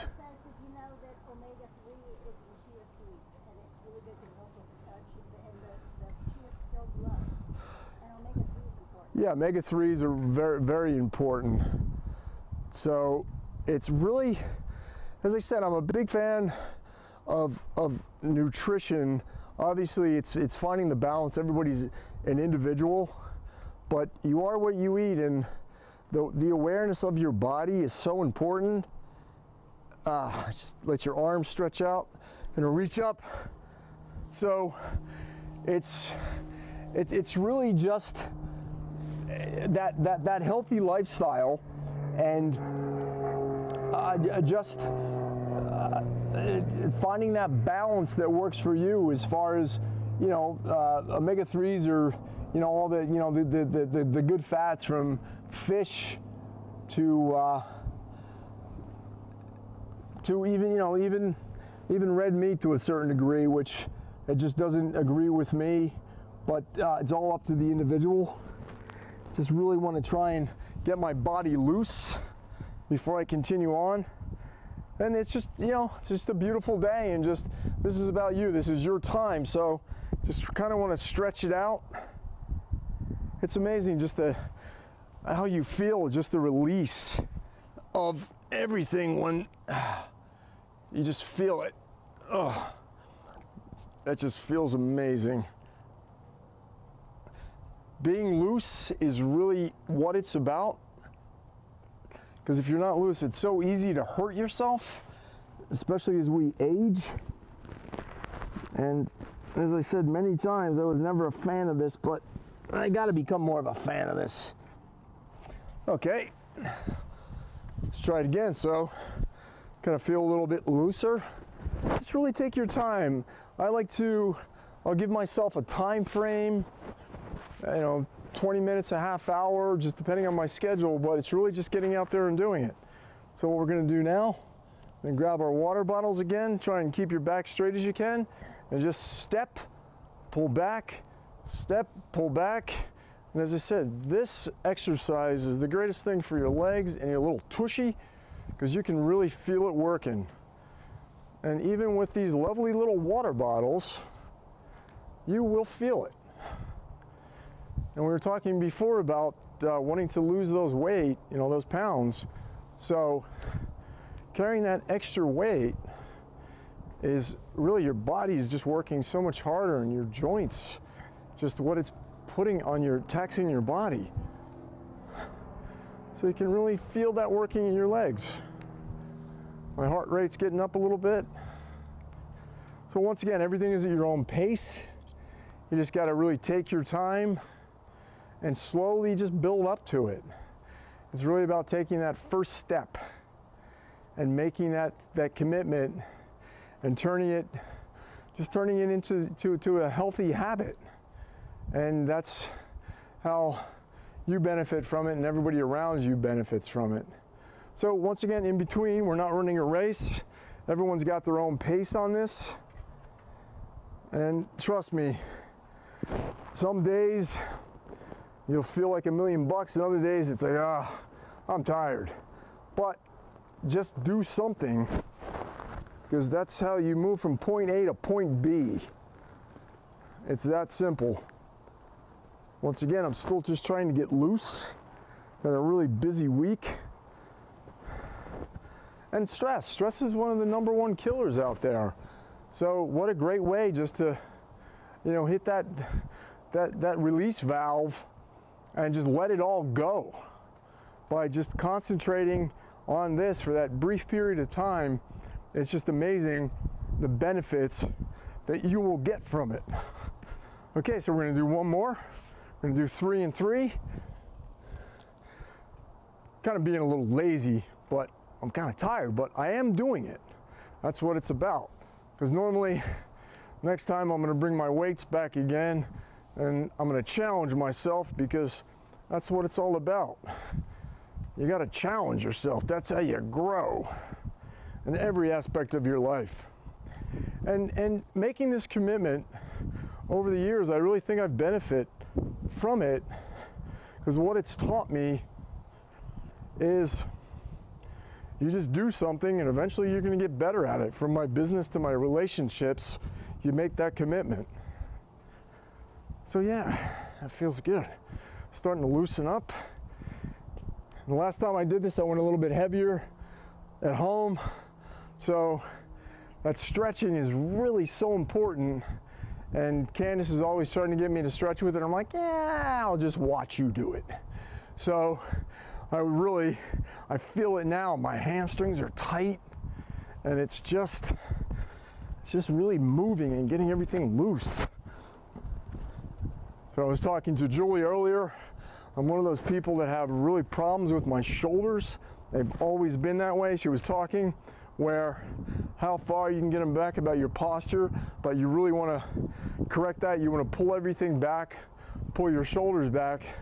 Sitting in a computer, everyone starts to, creep over like this. So it's really finding that sweet spot in your body where it was meant to be, and putting that into muscle memory, and then making those corrections. So they were my series of squats, or my lunges. So now we're gonna do our squats. So I think what we're gonna do now is we're just gonna take these puppies, we're gonna grab onto them, we're just gonna hold them, we're gonna go shoulder width apart. Okay, you wanna keep your back straight. We're just gonna go down. There you go. Just up and down. Gonna get that cardio workout. Let me turn sideways. I prefer my legs a little past shoulder width. It takes a little bit of the tension off my back. Just up and down. You can really feel this. Keep your head up. Try and stay straight as possible. You want to make sure you breathe. Trust me, do these 30 times with water bottles. You're gonna feel it. It gets that, you're working the muscle, and your legs are half of your body, which they are the things that allow you to ambulate. So it's very important that those guys are strong, because it's about a strong foundation. Yeah, that actually feels pretty good. Starting to loosen up a little bit. Energy levels are coming back. That's what it's about. Everybody works at their own pace. The only person you're competing with is yourself. And by really setting goals for yourself, that's really what it's about. You're not competing with anybody else. Everything starts from you within. It's about loving yourself. And it's easier said than done. We all go through parts of our life where we're not happy with, but you can always start again. It's not where you start, it's where you finish, but you got to make that commitment and keep moving. That's really what it's about.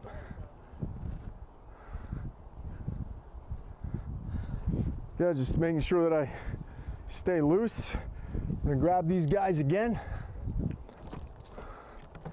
Gonna wrap onto them. Give these guys, Crystal Geyser bottles, a hug. 1, 2, 3, 4. Once again, you can count them, whatever you want to do. So, okay. With that said, put those down.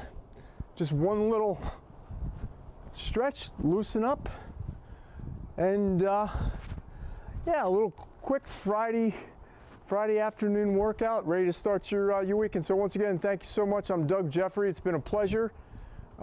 Thank you for spending this time with me. So Candace is going to come in now, and she's going to take over. And oh, change of plans. Candace will be right back. So stay tuned. Once again, thank you so much. Once again, appreciate it. Have a blessed weekend. Bye.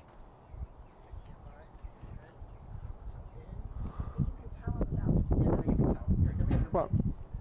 Did I do something wrong? We're just going to cut. We're going to stop the recording stream for a second. We had a great idea. It's Felicia's idea. So remember how last time I put you in the pool?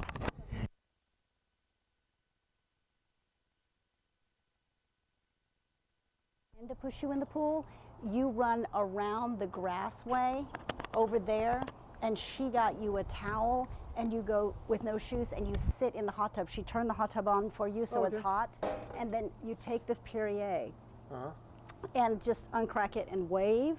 And then I'm going to be standing here going like, oh my God, he got away from me this time. And he's sitting there drinking a Perrier. Gotcha. So here's your Perrier. Okay. And she said that, use that towel. Oh, perfect. And she's made it warm for you, so it's not cold. Oh, good. Let me just take my shoes off. Is it okay? You did great. We're doing this new thing. We're doing this new thing where we try to break it up. Yeah, it's better to have. Wait, let me just move these. Do you want to start off with me for just 5 minutes, baby, or no? Just say 5. All right.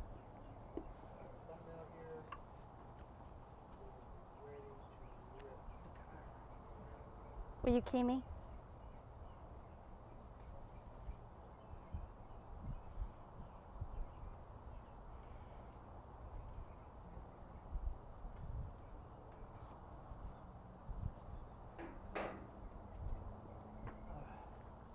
Is the mat, which one do you want me to use, Andy? This one?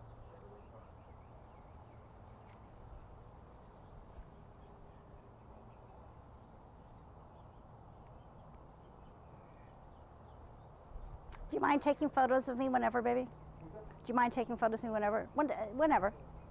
You don't have to rush.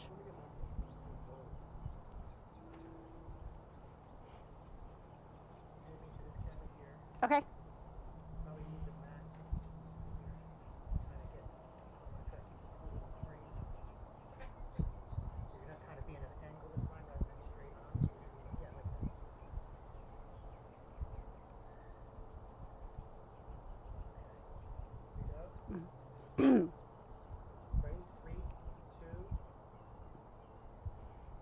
And good afternoon, everybody. I'm Candace Kita, and welcome back to Sway TV. See, I told you we were only going to be gone for 2 seconds. So how are you guys today? And did you know it is Fabulous Friday, TGIF. I can't believe we made it to Friday.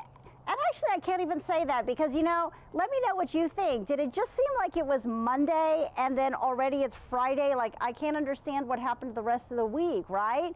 Let me know what you think about that. And, you know, because I'm coming to you live, that's right. I'm live here right now at the Sway TV studios, and I'm coming to you live so, you know, I can chat with you guys like right now.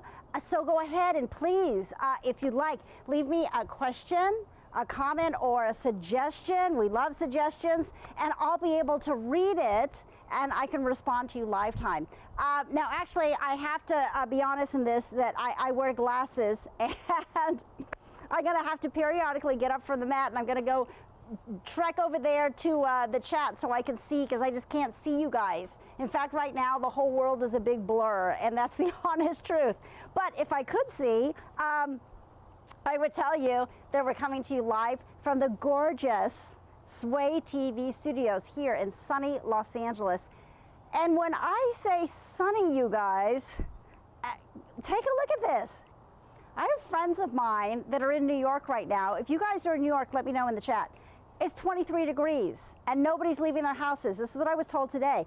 Here it's over 80 degrees. It's like swimming pool summer weather right now. So I'm just so thankful and I'm so appreciative.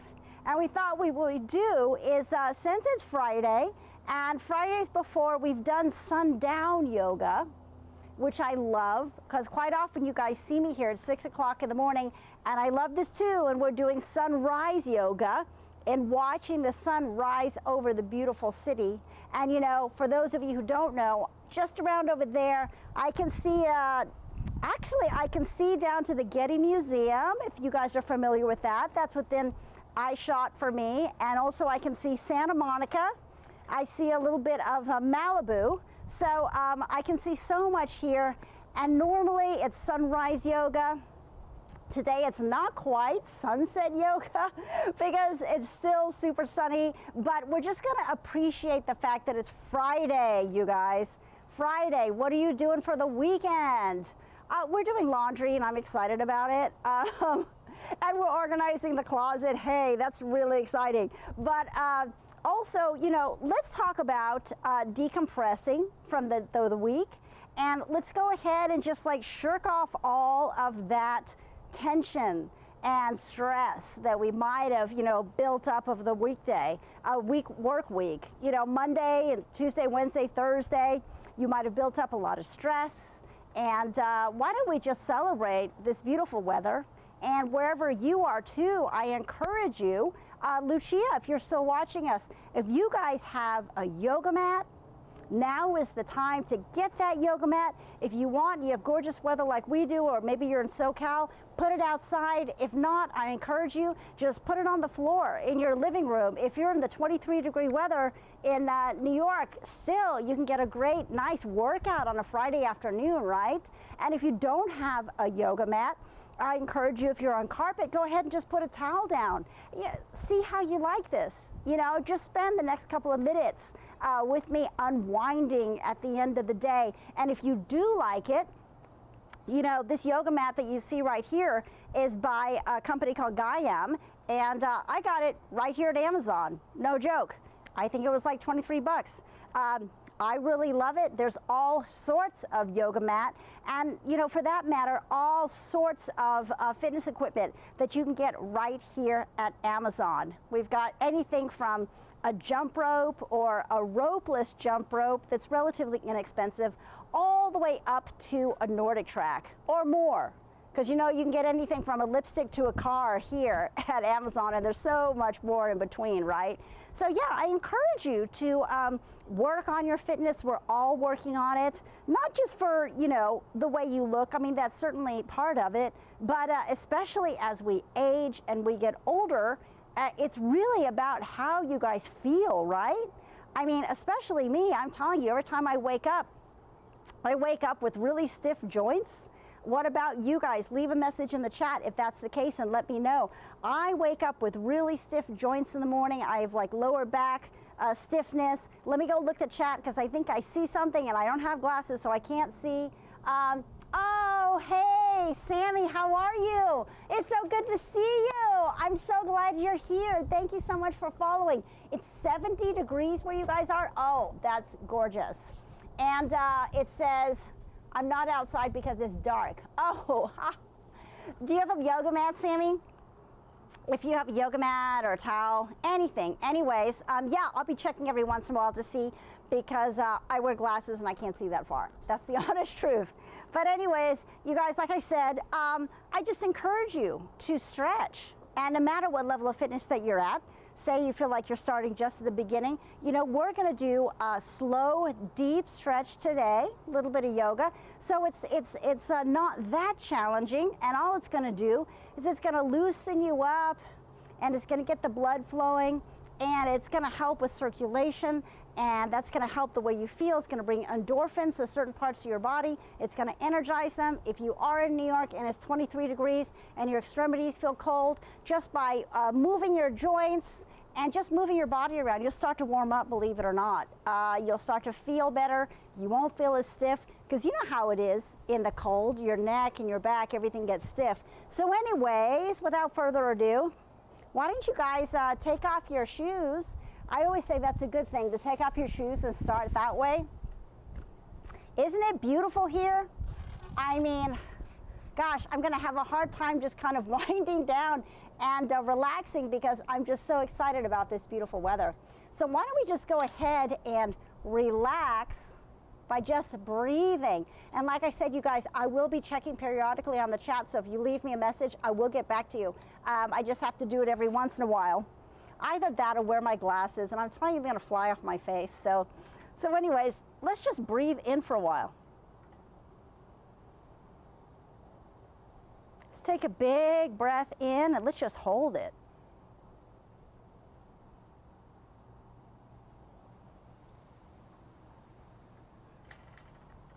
And let's let it out through our mouth slowly.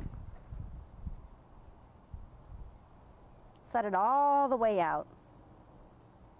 Let's do that again, and this time let's really take the time to fill our lungs all the way to capacity, and then let's hold it.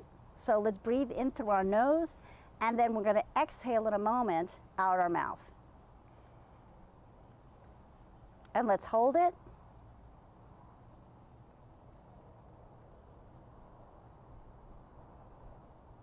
And let's exhale out our mouth.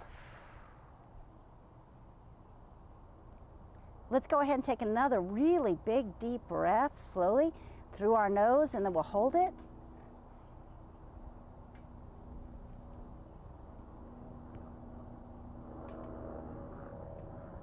And let's exhale out through our mouth.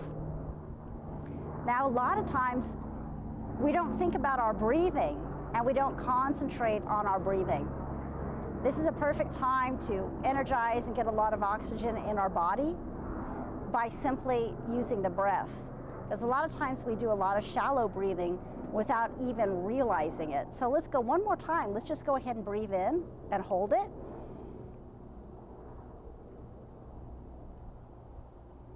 And let it out. And we'll do it one final time. Breathe in.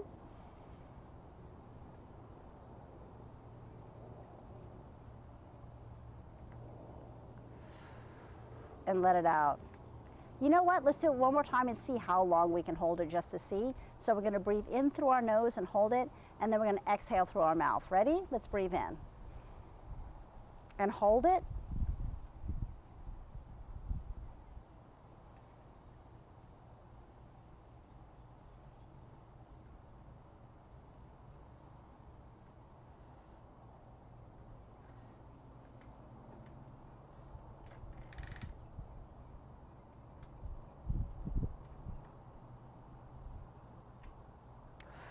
And exhale out. How did that feel? When you held your breath that long, did it seem as though time had slowed down? Because you're concentrating so much on that breath that you're not aware of anything else. And time kind of slows down. Let's work a little bit on our posture right now. A lot of you are sitting there in a lotus position, but are you curved down in towards with your shoulders down and slumping your spine? Let's make the spine really straight and erect, and let's always make an effort to push our shoulders back. Let's hold our neck up and our head up as though we have a pin that's pulling us up for the top of our head. Good posture is always so important, and I feel so much of our problems with alignment with our back, our spine come from, tell me if this is correct with you guys, sitting at a computer 8 to 10 hours a day like this. So we get carpal tunnel syndrome and we're doing bad posture. Or if you've got kids on your video game and you're doing this. Or you're on your phone and you're doing this. Sometimes it's really important to disengage from all of that and sit up the way we were supposed to. Hold this carriage up. This is so much better for your posture. So now let's just work on slowly releasing our shoulders. Let's get rid of all the tension for the day. Let's roll our shoulders back. Let's just slowly roll our shoulders back. Just relaxing. Let's breathe. Let's hold our carriage up. We're not slumping down. We're holding up like this. That's great, you guys. Now let's slowly go the other way. Reverse. Let's bring our shoulders in. Just energizing this area. We're loosening up after so much time, 8 to 10 hours a day sitting on the computer. Now I'm going to change my leg posture. You can sit here Indian style. You can put your feet together like this. I'm choosing to slowly put my legs behind me. You can do whatever you want, whatever feels good. I feel like this really helps my posture to sit this way. Now very slowly, let's take our hand and let's put our right hand on the left side of our head, and let's just slowly bring our ear down to our shoulder. Now let that head really droop. And let's breathe. Let's let that head like really hang and let all the weight. Relax your cheeks. Relax your mouth. Relax your forehead. Relax your ears.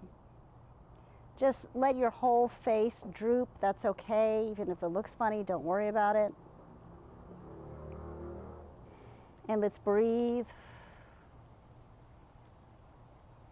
Now let's slowly bring your head back up and your arm down. Now let's do the same thing on the other side. Let's take our left arm and bring it towards the right side of our head, and slowly bring our head down to our shoulder. Slowly. There's no rush here. This is the end of the day and you're just appreciating a productive work week. Go ahead, see if your ear can slowly go down towards your left shoulder. Remember to relax your face. All your face muscles should be relaxed. Just let your face droop. Relax your eyebrows. Relax your ears. Relax your cheeks. Relax your jaw. And let's just breathe.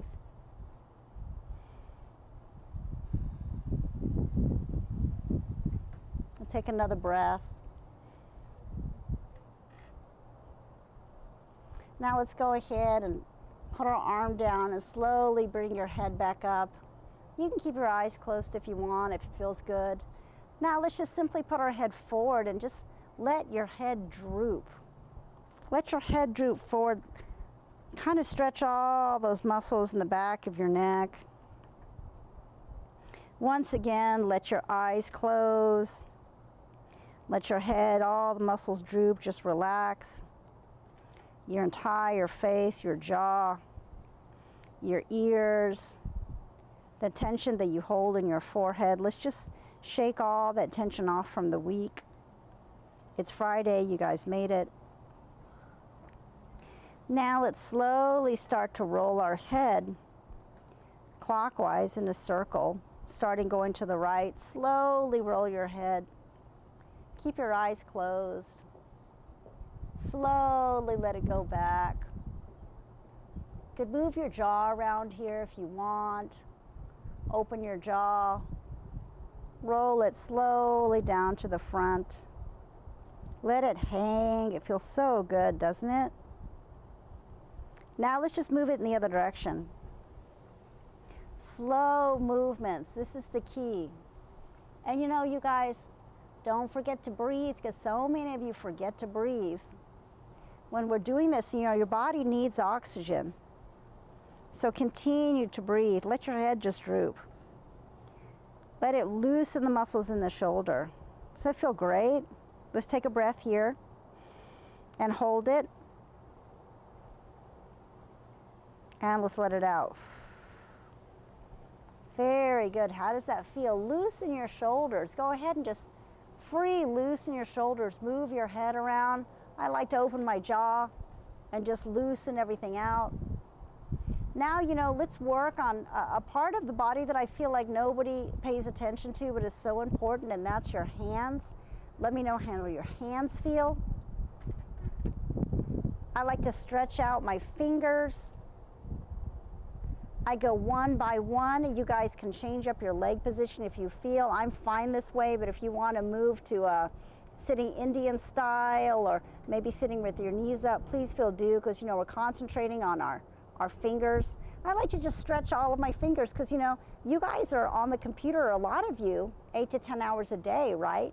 Whether you're working, you know, remotely from a home office or whether you are in an office at work. Sitting at the computer, you know, you wonder why people complain of carpal tunnel syndrome. This is why. People always complain about, you know, their neck, their back, their shoulders hurt. This is why. Did you know by just stretching your fingers like this, you're circulating your blood and bringing blood and therefore a lot of warmth and circulation, oxygenating this area? I always say that if you're a mom and you're sitting in the car waiting to pick up your kids, you know, disengage from the phone for a moment and just stop and take care of yourself. And just work on stretching your hands, your wrists, your fingers, these extremities. A lot of times we wake up, they're stiff, they're swollen, they're cold, including your feet and your toes, right, ladies? This is a great way to warm them up in the morning and just get yourself going. You'll notice the difference. I guarantee it, because I always wake up every single morning with stiff joints. I feel like I'm starting back at square one. And every single morning I take the time and the moment to just stretch my fingers, take care of myself. Because, you know, if you don't take care of yourself, how are you going to take care of everybody else? Including your children, your immediate family, your significant other. So I like to just really stretch out everything, stretch those wrists, and don't forget to continue breathing. Just Julie Chia, if you're out there, I hope you're stretching with me right now. I like to lock my fingers together, and let's just move these back and forth. Let's start to just twist our torso, and don't forget to keep your carriage up. Right now, obviously your shoulders are not back because we're doing this, but in general principle, you want to sit as straight and tall as you can. And let's just start slowly twisting our torso, bringing blood and circulation into our hands, our wrists. Don't forget to breathe. Feels so good. Now, why don't we go ahead and just start further? Let's just twist our torso a little bit more. You guys, I have to tell you, it's so amazing out here right now. It's about 80 degrees and the sun is coming down. It just feels so good to get that vitamin D. You know, a lot of us, I feel like in the wintertime, we have something called SAD, which is seasonal affective disorder. It comes from not getting enough vitamin D, and we're never in the sun.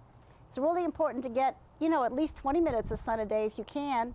And I know it's harder in other places in the country right now, just because of the weather, but you know, if you can, you'll feel so much better just sitting out in the sun. So let's just get our arms up here. Let's move our fingers. Let's like really start to circulate blood in our body. Can you guys feel it now? Slowly as your body's starting to wake up. You guys leave me messages in the chat. I'd love to hear from you. And I will periodically come up and take a peek. Because I wear glasses and I can't see anything. So I have no idea what you guys are saying right now. So if I haven't answered you back, that's why. So if you have any questions, we're just slowly waking up, waking our body up. It's so easy and it's so much fun. And like I said, we're out here at the Sway TV studios. We're in sunny Los Angeles. And I swear you guys, we could go swimming right now. It's so warm, we could go swimming. So I'm just using this time to really start waking my body up, and we're starting to stretch. So I encourage you, even if you're starting off stretching for the first time, there's no time like now, and to just go ahead and get a yoga mat if you have one, to put it down in front of the screen. And if you don't have a yoga mat, just go ahead and, get a towel, and you could use a towel. Let's go ahead and put our legs out. Oh boy, I've been waiting for this all day. My legs are so stiff. It's funny, people say, oh, you're so flexible, but you know what? I'm stiff right now. I didn't have a chance to stretch out. So let's go ahead and put our legs out in front of us, and let's just start by moving our feet and our toes, just like we did our hands. And remember to sit up as straight as you can. And now what I'm going to do is I'm going to go ahead and I'm going to lift my arms up, and let's just go ahead and fold ourselves over, exhale, and just go down towards our toes. Ready? Here we go. Boy, I feel stiff today. What about you guys? Let me know. And let's just breathe here for a moment. Don't worry if you can't reach your toes. If you can go to your calves or your knees, that's fine. Because, that's what's great about this, is it's really all about you. That's what's nice, is I feel like, there's no competition. This is not like a sport where, like tennis or golf or football or, any other type of sport where you're competing against somebody. This is really just about you. And stretching out and getting rid of all the stress of the day, stress of the week. Oh, I feel so much better already. I feel like I'm starting to wake up. It's proven too that if you feel lethargic, if you just exercise for like 5 or 10 minutes, your endorphin level goes up, and you'll start to wake up. You'll feel energized again. Even at first you're like, I just can't do anything, I'm too tired. Just try it and I'll show you.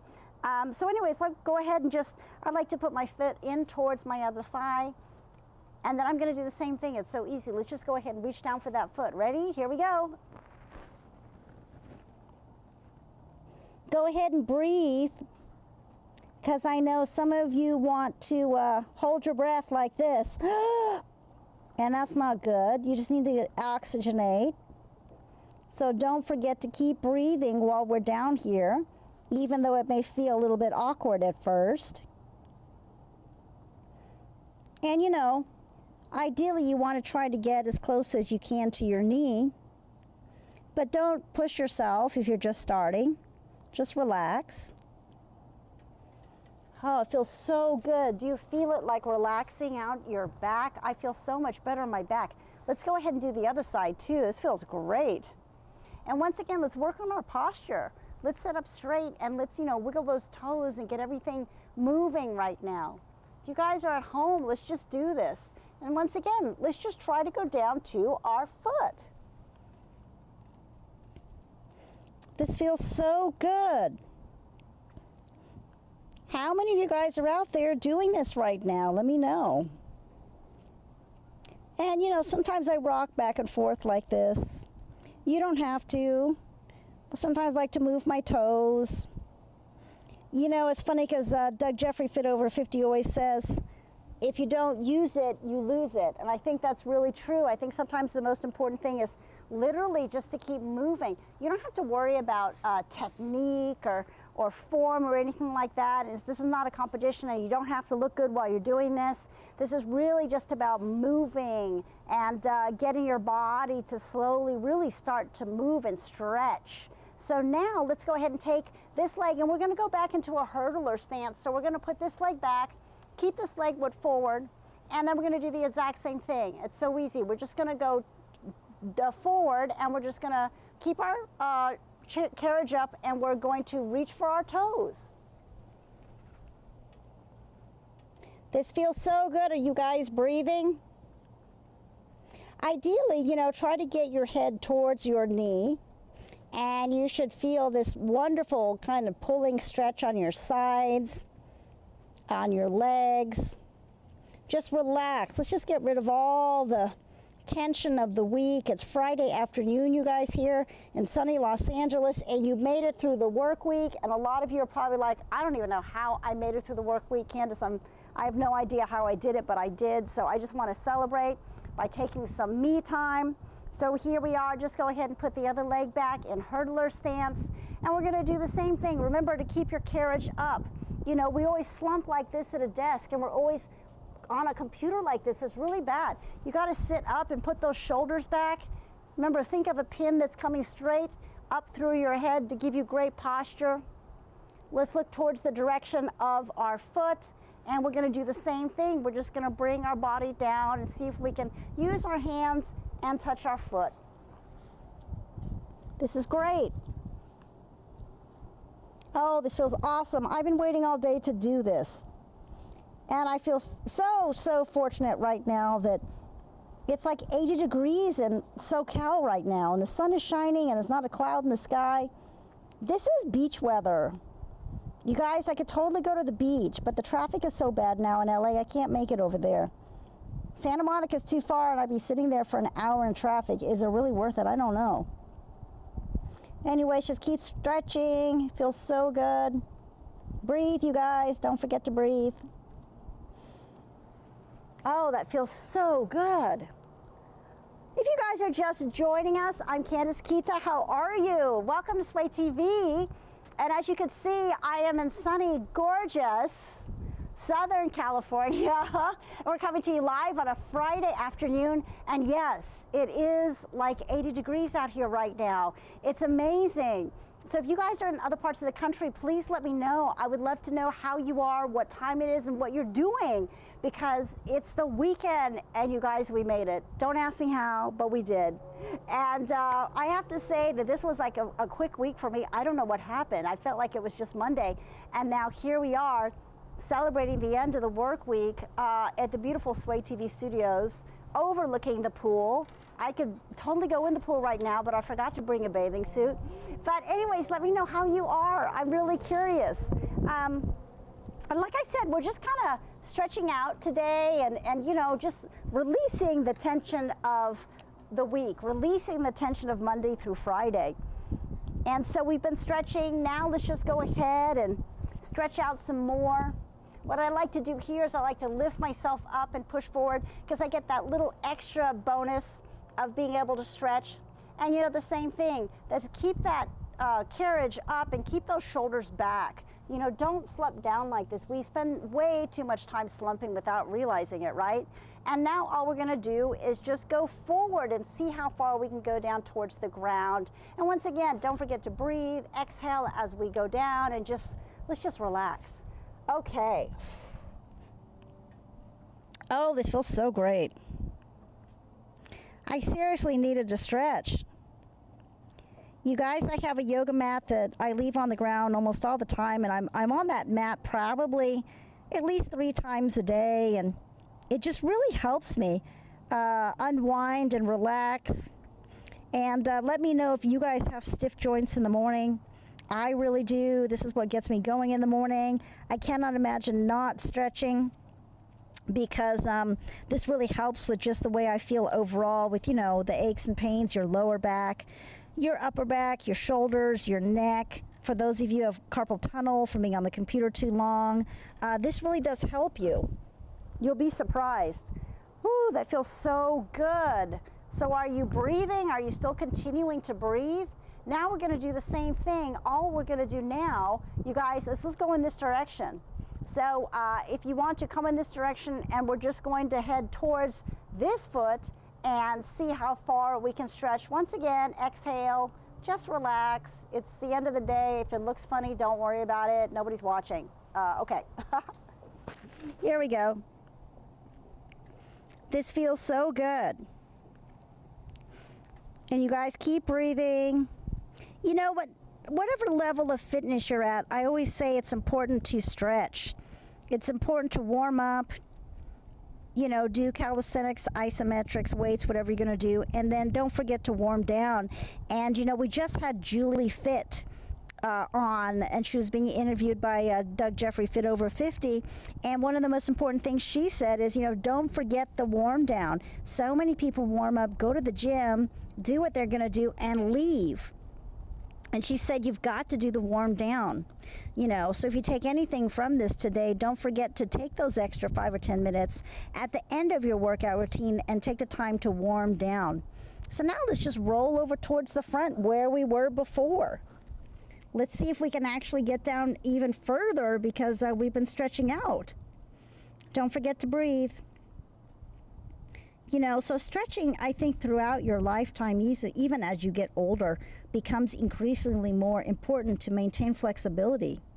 Because, you know, if you don't, let's go to the other side. Let's just roll over here. If you don't use it, you're going to lose it. Especially if you're, you know, over 50. You know, you've got to keep yourself going. It's not even a question of looking good or a question about your looks. It's more about how you feel. Let's go back to the front. You know, and say you want to be able to keep off those extra, you know, 10 or 15 pesky pounds, right? You've got to start somewhere, so make the commitment to yourself today to do something, even if it's just stretching. And I like to just bounce it out a little bit. And one more time, let's just go ahead and roll down. And let's just exhale. It's going to feel so good, you guys. Let's just exhale and take a deep breath out and just relax your face and relax your neck. Let your head just really literally hang there. Just let it, don't have any tension here, the jaw area. We always think we don't have tension until you release it. And you're like, oh, I didn't even know. So yeah, let's just go down and relax. Here we go. Let's breathe. This is loosening up your hips. Wow, you guys, this feels great.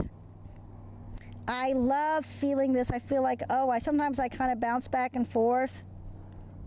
Yes, it looks funny, but don't worry about it. Let's just breathe here. I always say so many positions in stretching and yoga, you look a little bit funny, and that's just the way it's going to be. And it's okay. Don't worry about it. Because everybody looks funny, not just you. You know, and if you can't laugh about it, then, you know, what's life about? It's about being able to enjoy life and to laugh at things, right? So now all we're going to do is just sit here, once again, work on your posture, and let's put one leg over the other, and I'm going to do a gentle twist. Oh, this feels great. Oh, this feels so good on my sides. The sun feels amazing on my face right now. It feels like summer here. Now tomorrow I hear it's not going to be this warm, but today, oh my goodness, it's amazing. And I know spring break is around the corner for some of you guys, right? What are you going to be doing for spring break? Oh, this feels so good. Okay, now let's just reverse. So let's take our right leg and let's put it over our left leg, and let's slowly go around in the other direction and twist. Oh, this feels wonderful. I feel my hips are loosening up right now. My legs are so much looser, and I feel the circulation in my toes. You guys might see me always wiggling my toes because I'm always trying to, you know, circulate down there, especially in the colder months. You know, I like to circulate to my extremities. Now I like to just relax at this point. You guys, if you would like to do this, please do. I just slowly put my legs behind here. And you know, for those of you, if you want to sit up here and take a couple of breaths, that's fine. Just work on your posture and your shoulders. You know, I like to lay back a little bit and just relax. You know, and if you cannot get into this position, don't worry about it. It's definitely not a big deal. This is just a nice place where I like to relax. It helps my lower back. It helps my knees. If you can't get your knees all the way down on the mat, that's fine. And if you just want to lay flat on the mat right now and relax and breathe, you know, that's great too. Sometimes I like to lock my hands right here Let's bring our arms all the way back if you can. And let's just breathe. I'm just loving the sun right now. It's feeling so good. It's, oh my goodness, it just feels amazing right now, I'm telling you. Just be aware of your breath. I feel my breath in my abdomen right now. I feel it in my lungs. You know, I'm really starting to release my shoulders, all the tension in my back. You can move your toes. This feels really good. Lift my arms up. Feels wonderful. And I know, you know, it probably looks like a pretzel or something right now, but that's okay. I'm not worried about it. So now, very slowly, if you want to unpretzel yourself, please do. If this feels good and you just want to stay here, I always say just stay in whatever position you want for as long as it really feels good and you feel like you're releasing tension in those muscles, especially right now. I'm feeling it in my lower back. So I'm really appreciating it. I'm going to slowly bring one leg up and kind of de-pretzel myself. Going to take my other leg and I'm going to de-pretzel myself. And let's go ahead and just bring up one knee and just hold it here. Because you know, when you do this, you release all the tension in that lower back. You guys feel it right now? Wiggle your toes around too. This feels awesome. Oh, this feels so good. Now, you know what, I'm gonna let this one down and let's do the same thing on the other side. Well, we're just gonna hold our knee up and just bring it up towards our torso. And this is going to allow us to release a lot of tension on our lower back that we might have had during the course of the day. You know, because we're standing, or even worse, you're sitting at a desk in an office and you're sitting there for 8 to 10 hours. It's really not good for you. And you know, Julie Fitt, who came in early today, Julie Whitley, and she was being interviewed, she said that if you sit 8 to 10 hours a day in a cubicle, she goes, you know, that's worse than smoking. So if that gives you some kind of perspective on how not good it is to be, you know, sedentary. It's really important to move all your bodies and keep everything flexible. Because I think that man was originally designed to be running through the fields and we were hunters and gatherers and we were foraging. We certainly were not sitting at a computer 8 to 10 hours a day. So now let's just go ahead and put your legs down. And now let's bring both legs up. And let's, once again, hold them up, bring them to your chest, loosen that lower back. Can you feel that? And if you can, let's go ahead and let's bring our head up to our knees too. So you're kind of making like this little egg, right? And release. That feels really good. Now all I'm gonna do is I'm just gonna tilt a little bit, like a 45-degree angle. And just that little tilt, you're gonna feel a difference in your back. Just tilt a little bit and just hold it. This is releasing just another part of your back, and it's just, you could feel it right here if you just wanna fully bring your knees up to be more of a little egg. And just let it sit here and breathe. This feels so good if you guys are doing this right now on the floor. And you can reach the chat. Tell me how it feels. Breathe here, and now let's just go back to the center again. And just go ahead and keep putting your knees up. You might want to bring your head to your knees.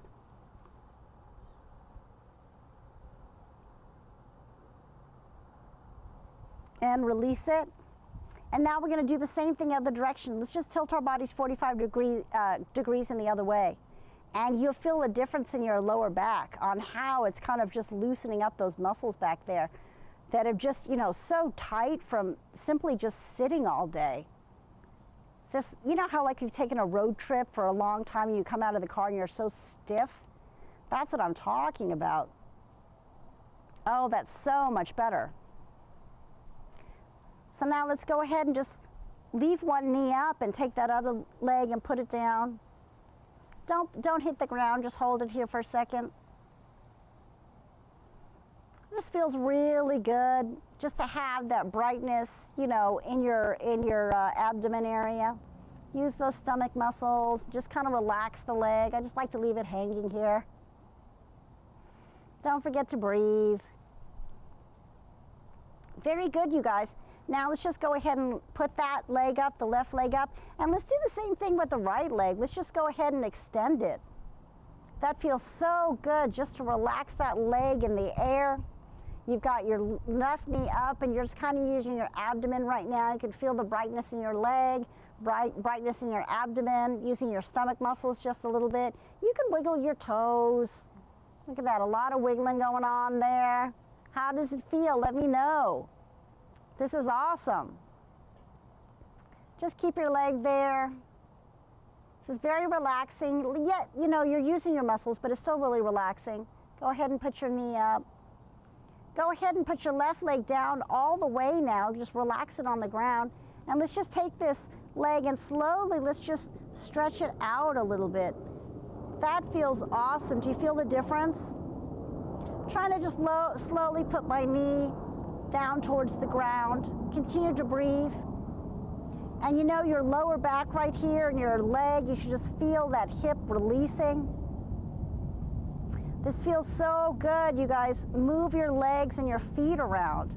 And yes, I know it looks funny, but you know, it really does loosen your back. Don't forget to breathe. It's so beautiful here right now. I wish you guys were here with me. I really do.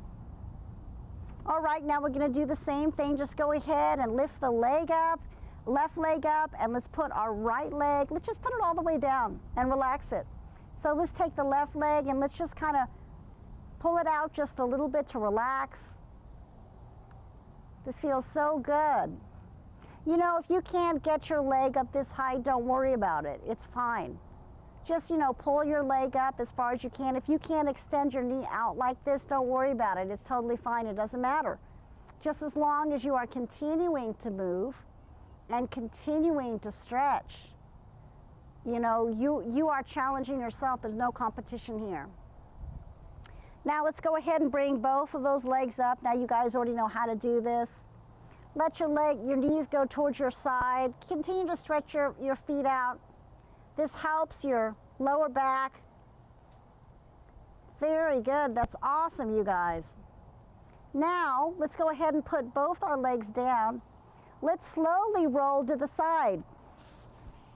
Now I can see you. This is awesome. So now all we're going to do is let's go ahead and lift your leg up to the knee like you did before. Your knee up to your chest. And then what we're going to do is very slowly, we're just going to extend our leg upward towards the sky. Doesn't that feel great? Now, if you could only get it to here or anywhere along this path, that's totally fine. It doesn't matter. You need to do whatever is comfortable for you. You know, if you want to hold your leg, hold your ankle, hold your calf, if you can only get it to here, that's fine. But you know, try to stretch your hand out and your arm out too at the same time. I like to grab my ankle and just slowly stretch. And don't forget to take a breath too. It's really important just to stretch. And if you want to move your foot around, just stretch your leg out. Sometimes I like to move on this axis right here where I'm moving my leg and just stretching. It feels so good. Don't forget to breathe. You guys, I really wish you were here with me right now. It's so warm. I would love to be able to share the sunny weather with you, and I know you guys would just love it out here. And just go ahead and allow your foot and leg to feel that brightness. I feel so much blood coming to the area. I love it.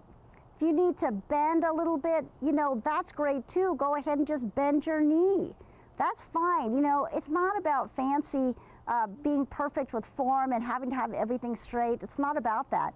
It's really about if you feel like you want to bend, that's perfect. In fact, you know what? Let's use our ankle, let's bend here, and let's bend the leg all the way back.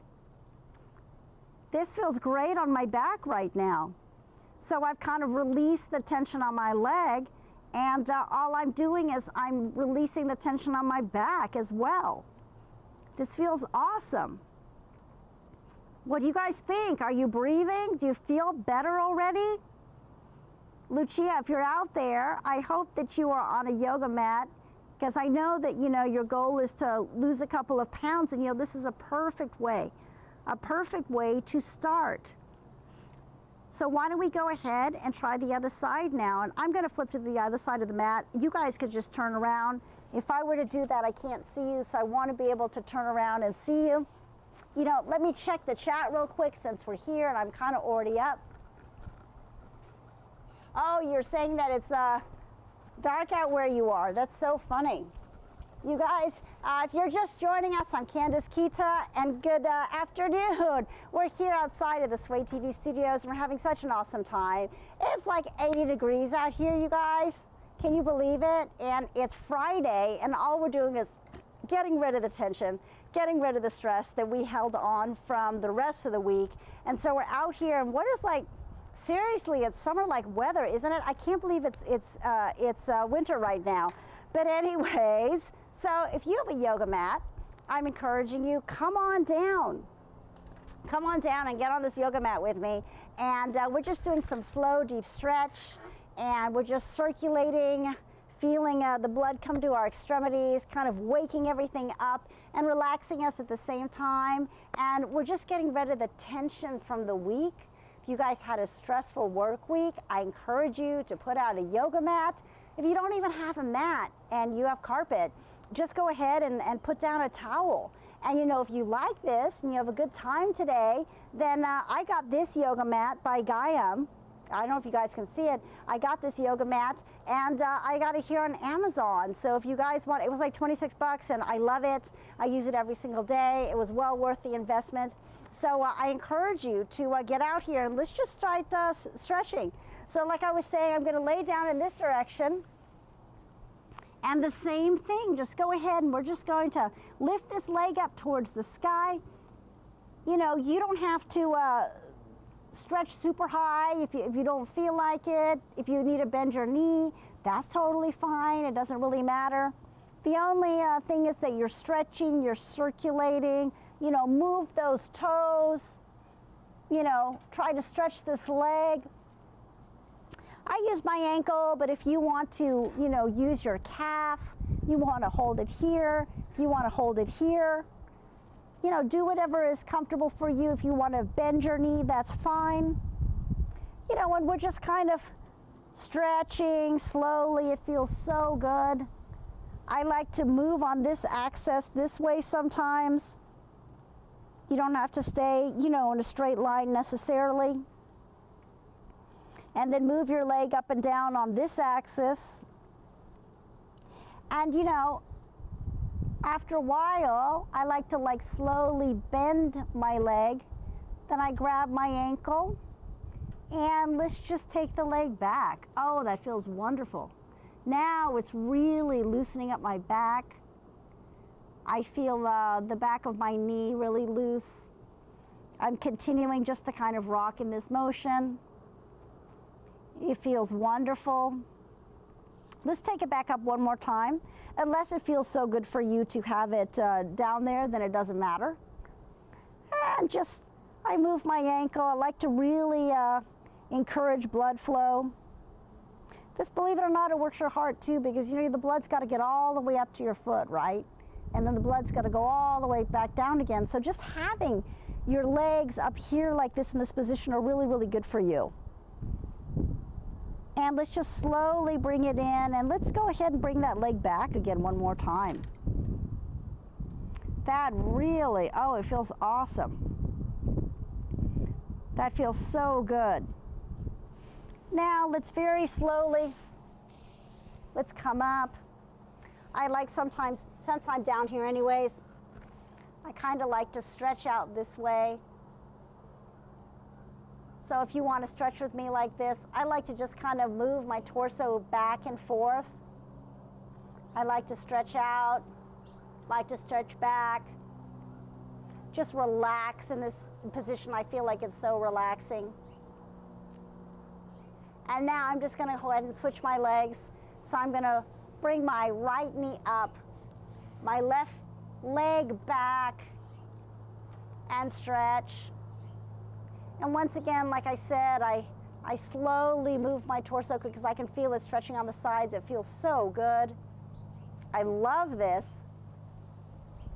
Now, since I'm here, I always think, you know, what is the most logical position to get into next? So now that I'm here, I'm going to go ahead and kind of sit down into this position. And, you know, if you can sit down in this position, that's great. If not, you can just sit there and breathe. You could lay down on the mat and just breathe and relax. I like to take my torso.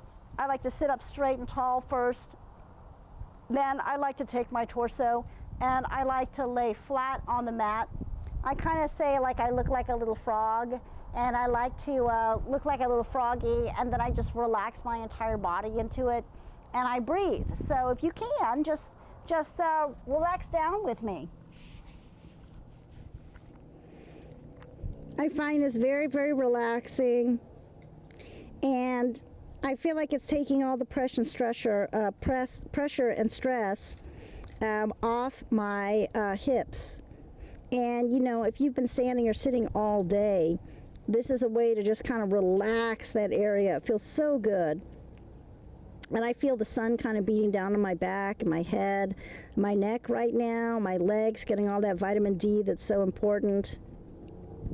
Did you know that the primary way we get vitamin D is through the sun?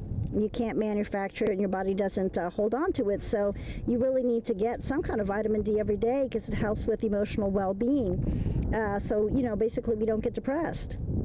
And for those of us who don't get enough, you may suffer from something called SAD, which is seasonal affective disorder. And that's really important in the summer. We have sun, but in the winter, a lot of times it's really hard to get enough sunshine. You know, so you want to be aware of that, or maybe get a supplement. You can get supplements here, right here on Amazon. So how did that feel, you guys? Let me know. I love it. So now why don't we go ahead and just kind of stretch out here. I like to stretch out my haunches, I always say, just kind of like letting everything kind of hang. Feels so good. And then just move everything up. And continue to breathe, you guys. Let's do that again. Just let everything hang. Sway side to side. Don't worry if this looks funny. And let's breathe. Let's stretch out like again. Oh, awesome. Let's go up a little bit if you want to come up. This is great. If not, stay down there. Go up on our toes. Let's go ahead and pedal like we're pedaling on a bicycle. And you want to be able to get your heel onto the mat. Let's go up together. Let's put our heels down together. Now I like to distribute the weight. I start down at the back. Let's move the weight all the way to the front where our arms are. Let's hold it. Let's breathe. And let's redistribute the weight all the way back towards our heels. Let's bicycle again. And let's, you know, continue to breathe, you guys. Let's do the same thing again. Let's start with the weight on our back. And let's distribute the weight up over our arms. Let's breathe. Oh, it feels great. And let's go back again. Let's bicycle one more time. Let's bend our haunches, I always say, kind of back. This loosens up our lower back again. Let's just hold it. You should feel some brightness in your feet, in your calves, in your legs. Kind of using all these muscles to hold yourself up and release. That feels great. Let's do bicycle again. Let's do that one more time. We kind of squish down here, and let's just, you know, use our leg muscles to hold ourselves up off the mat. You should feel that brightness, right? And let's loosen it up again. Let's do bicycle. Now, let's go ahead and take one leg up just for fun. This always feels good, and I always say it's good to get the blood rushing all the way up to this foot, all the way down to your head. Go ahead and bend it, relax it. Great. Let's go down and pedal a little bit. And let's do the same thing on the other side. Just hold it up there for a second. And if you can't do this, don't worry about it.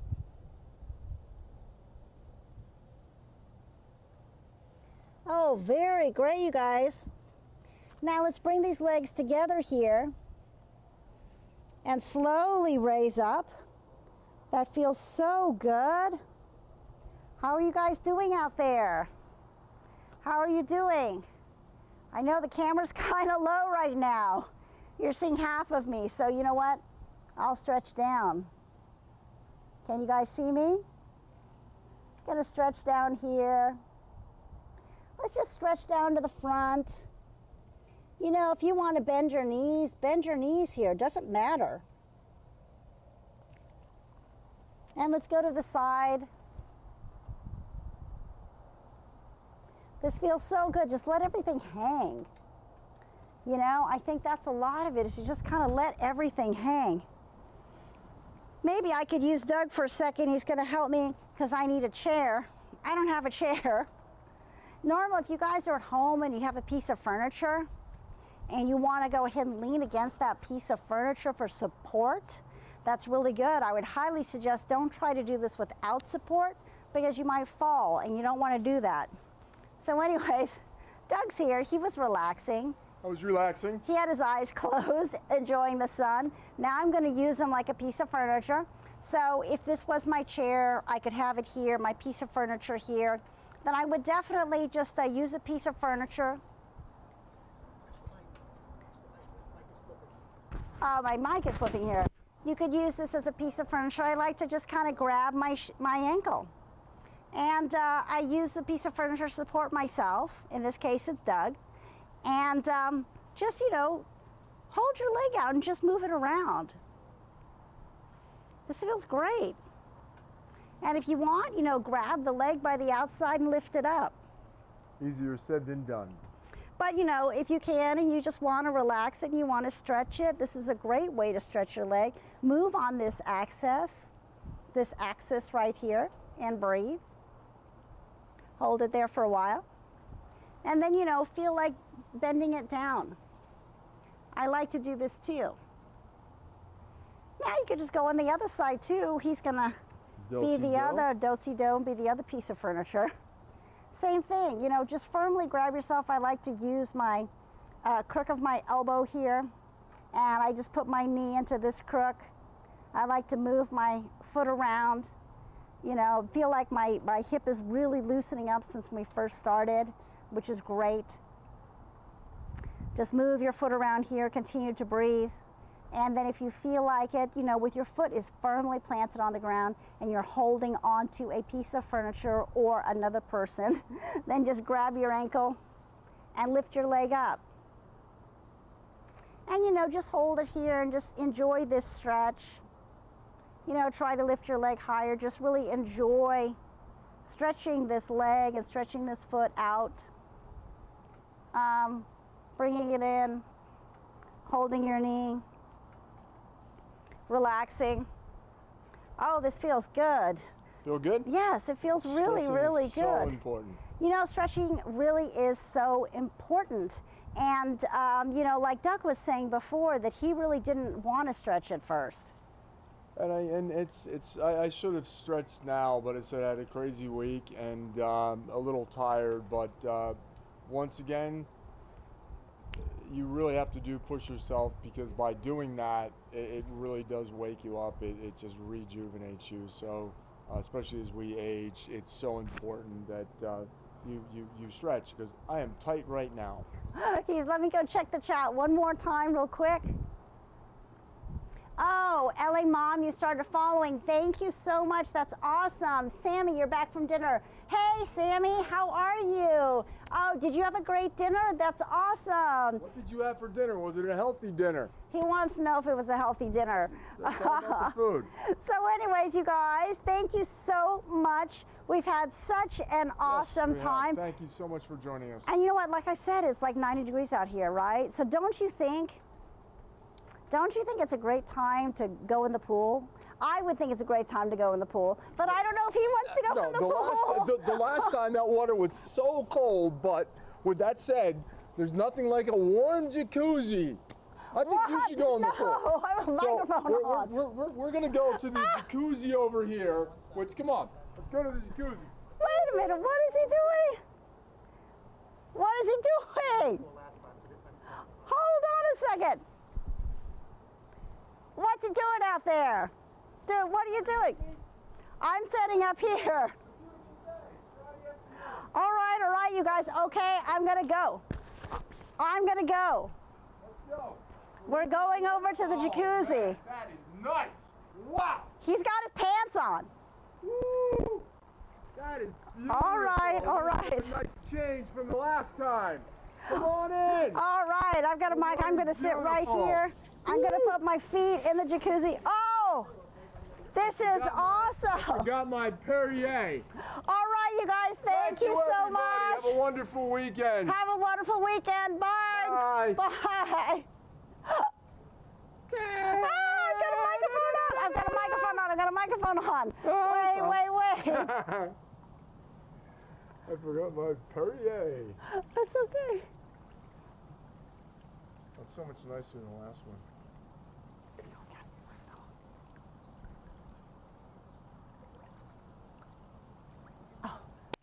Thank you. Oh, let me get you a towel, baby. The water's warm. Well, no.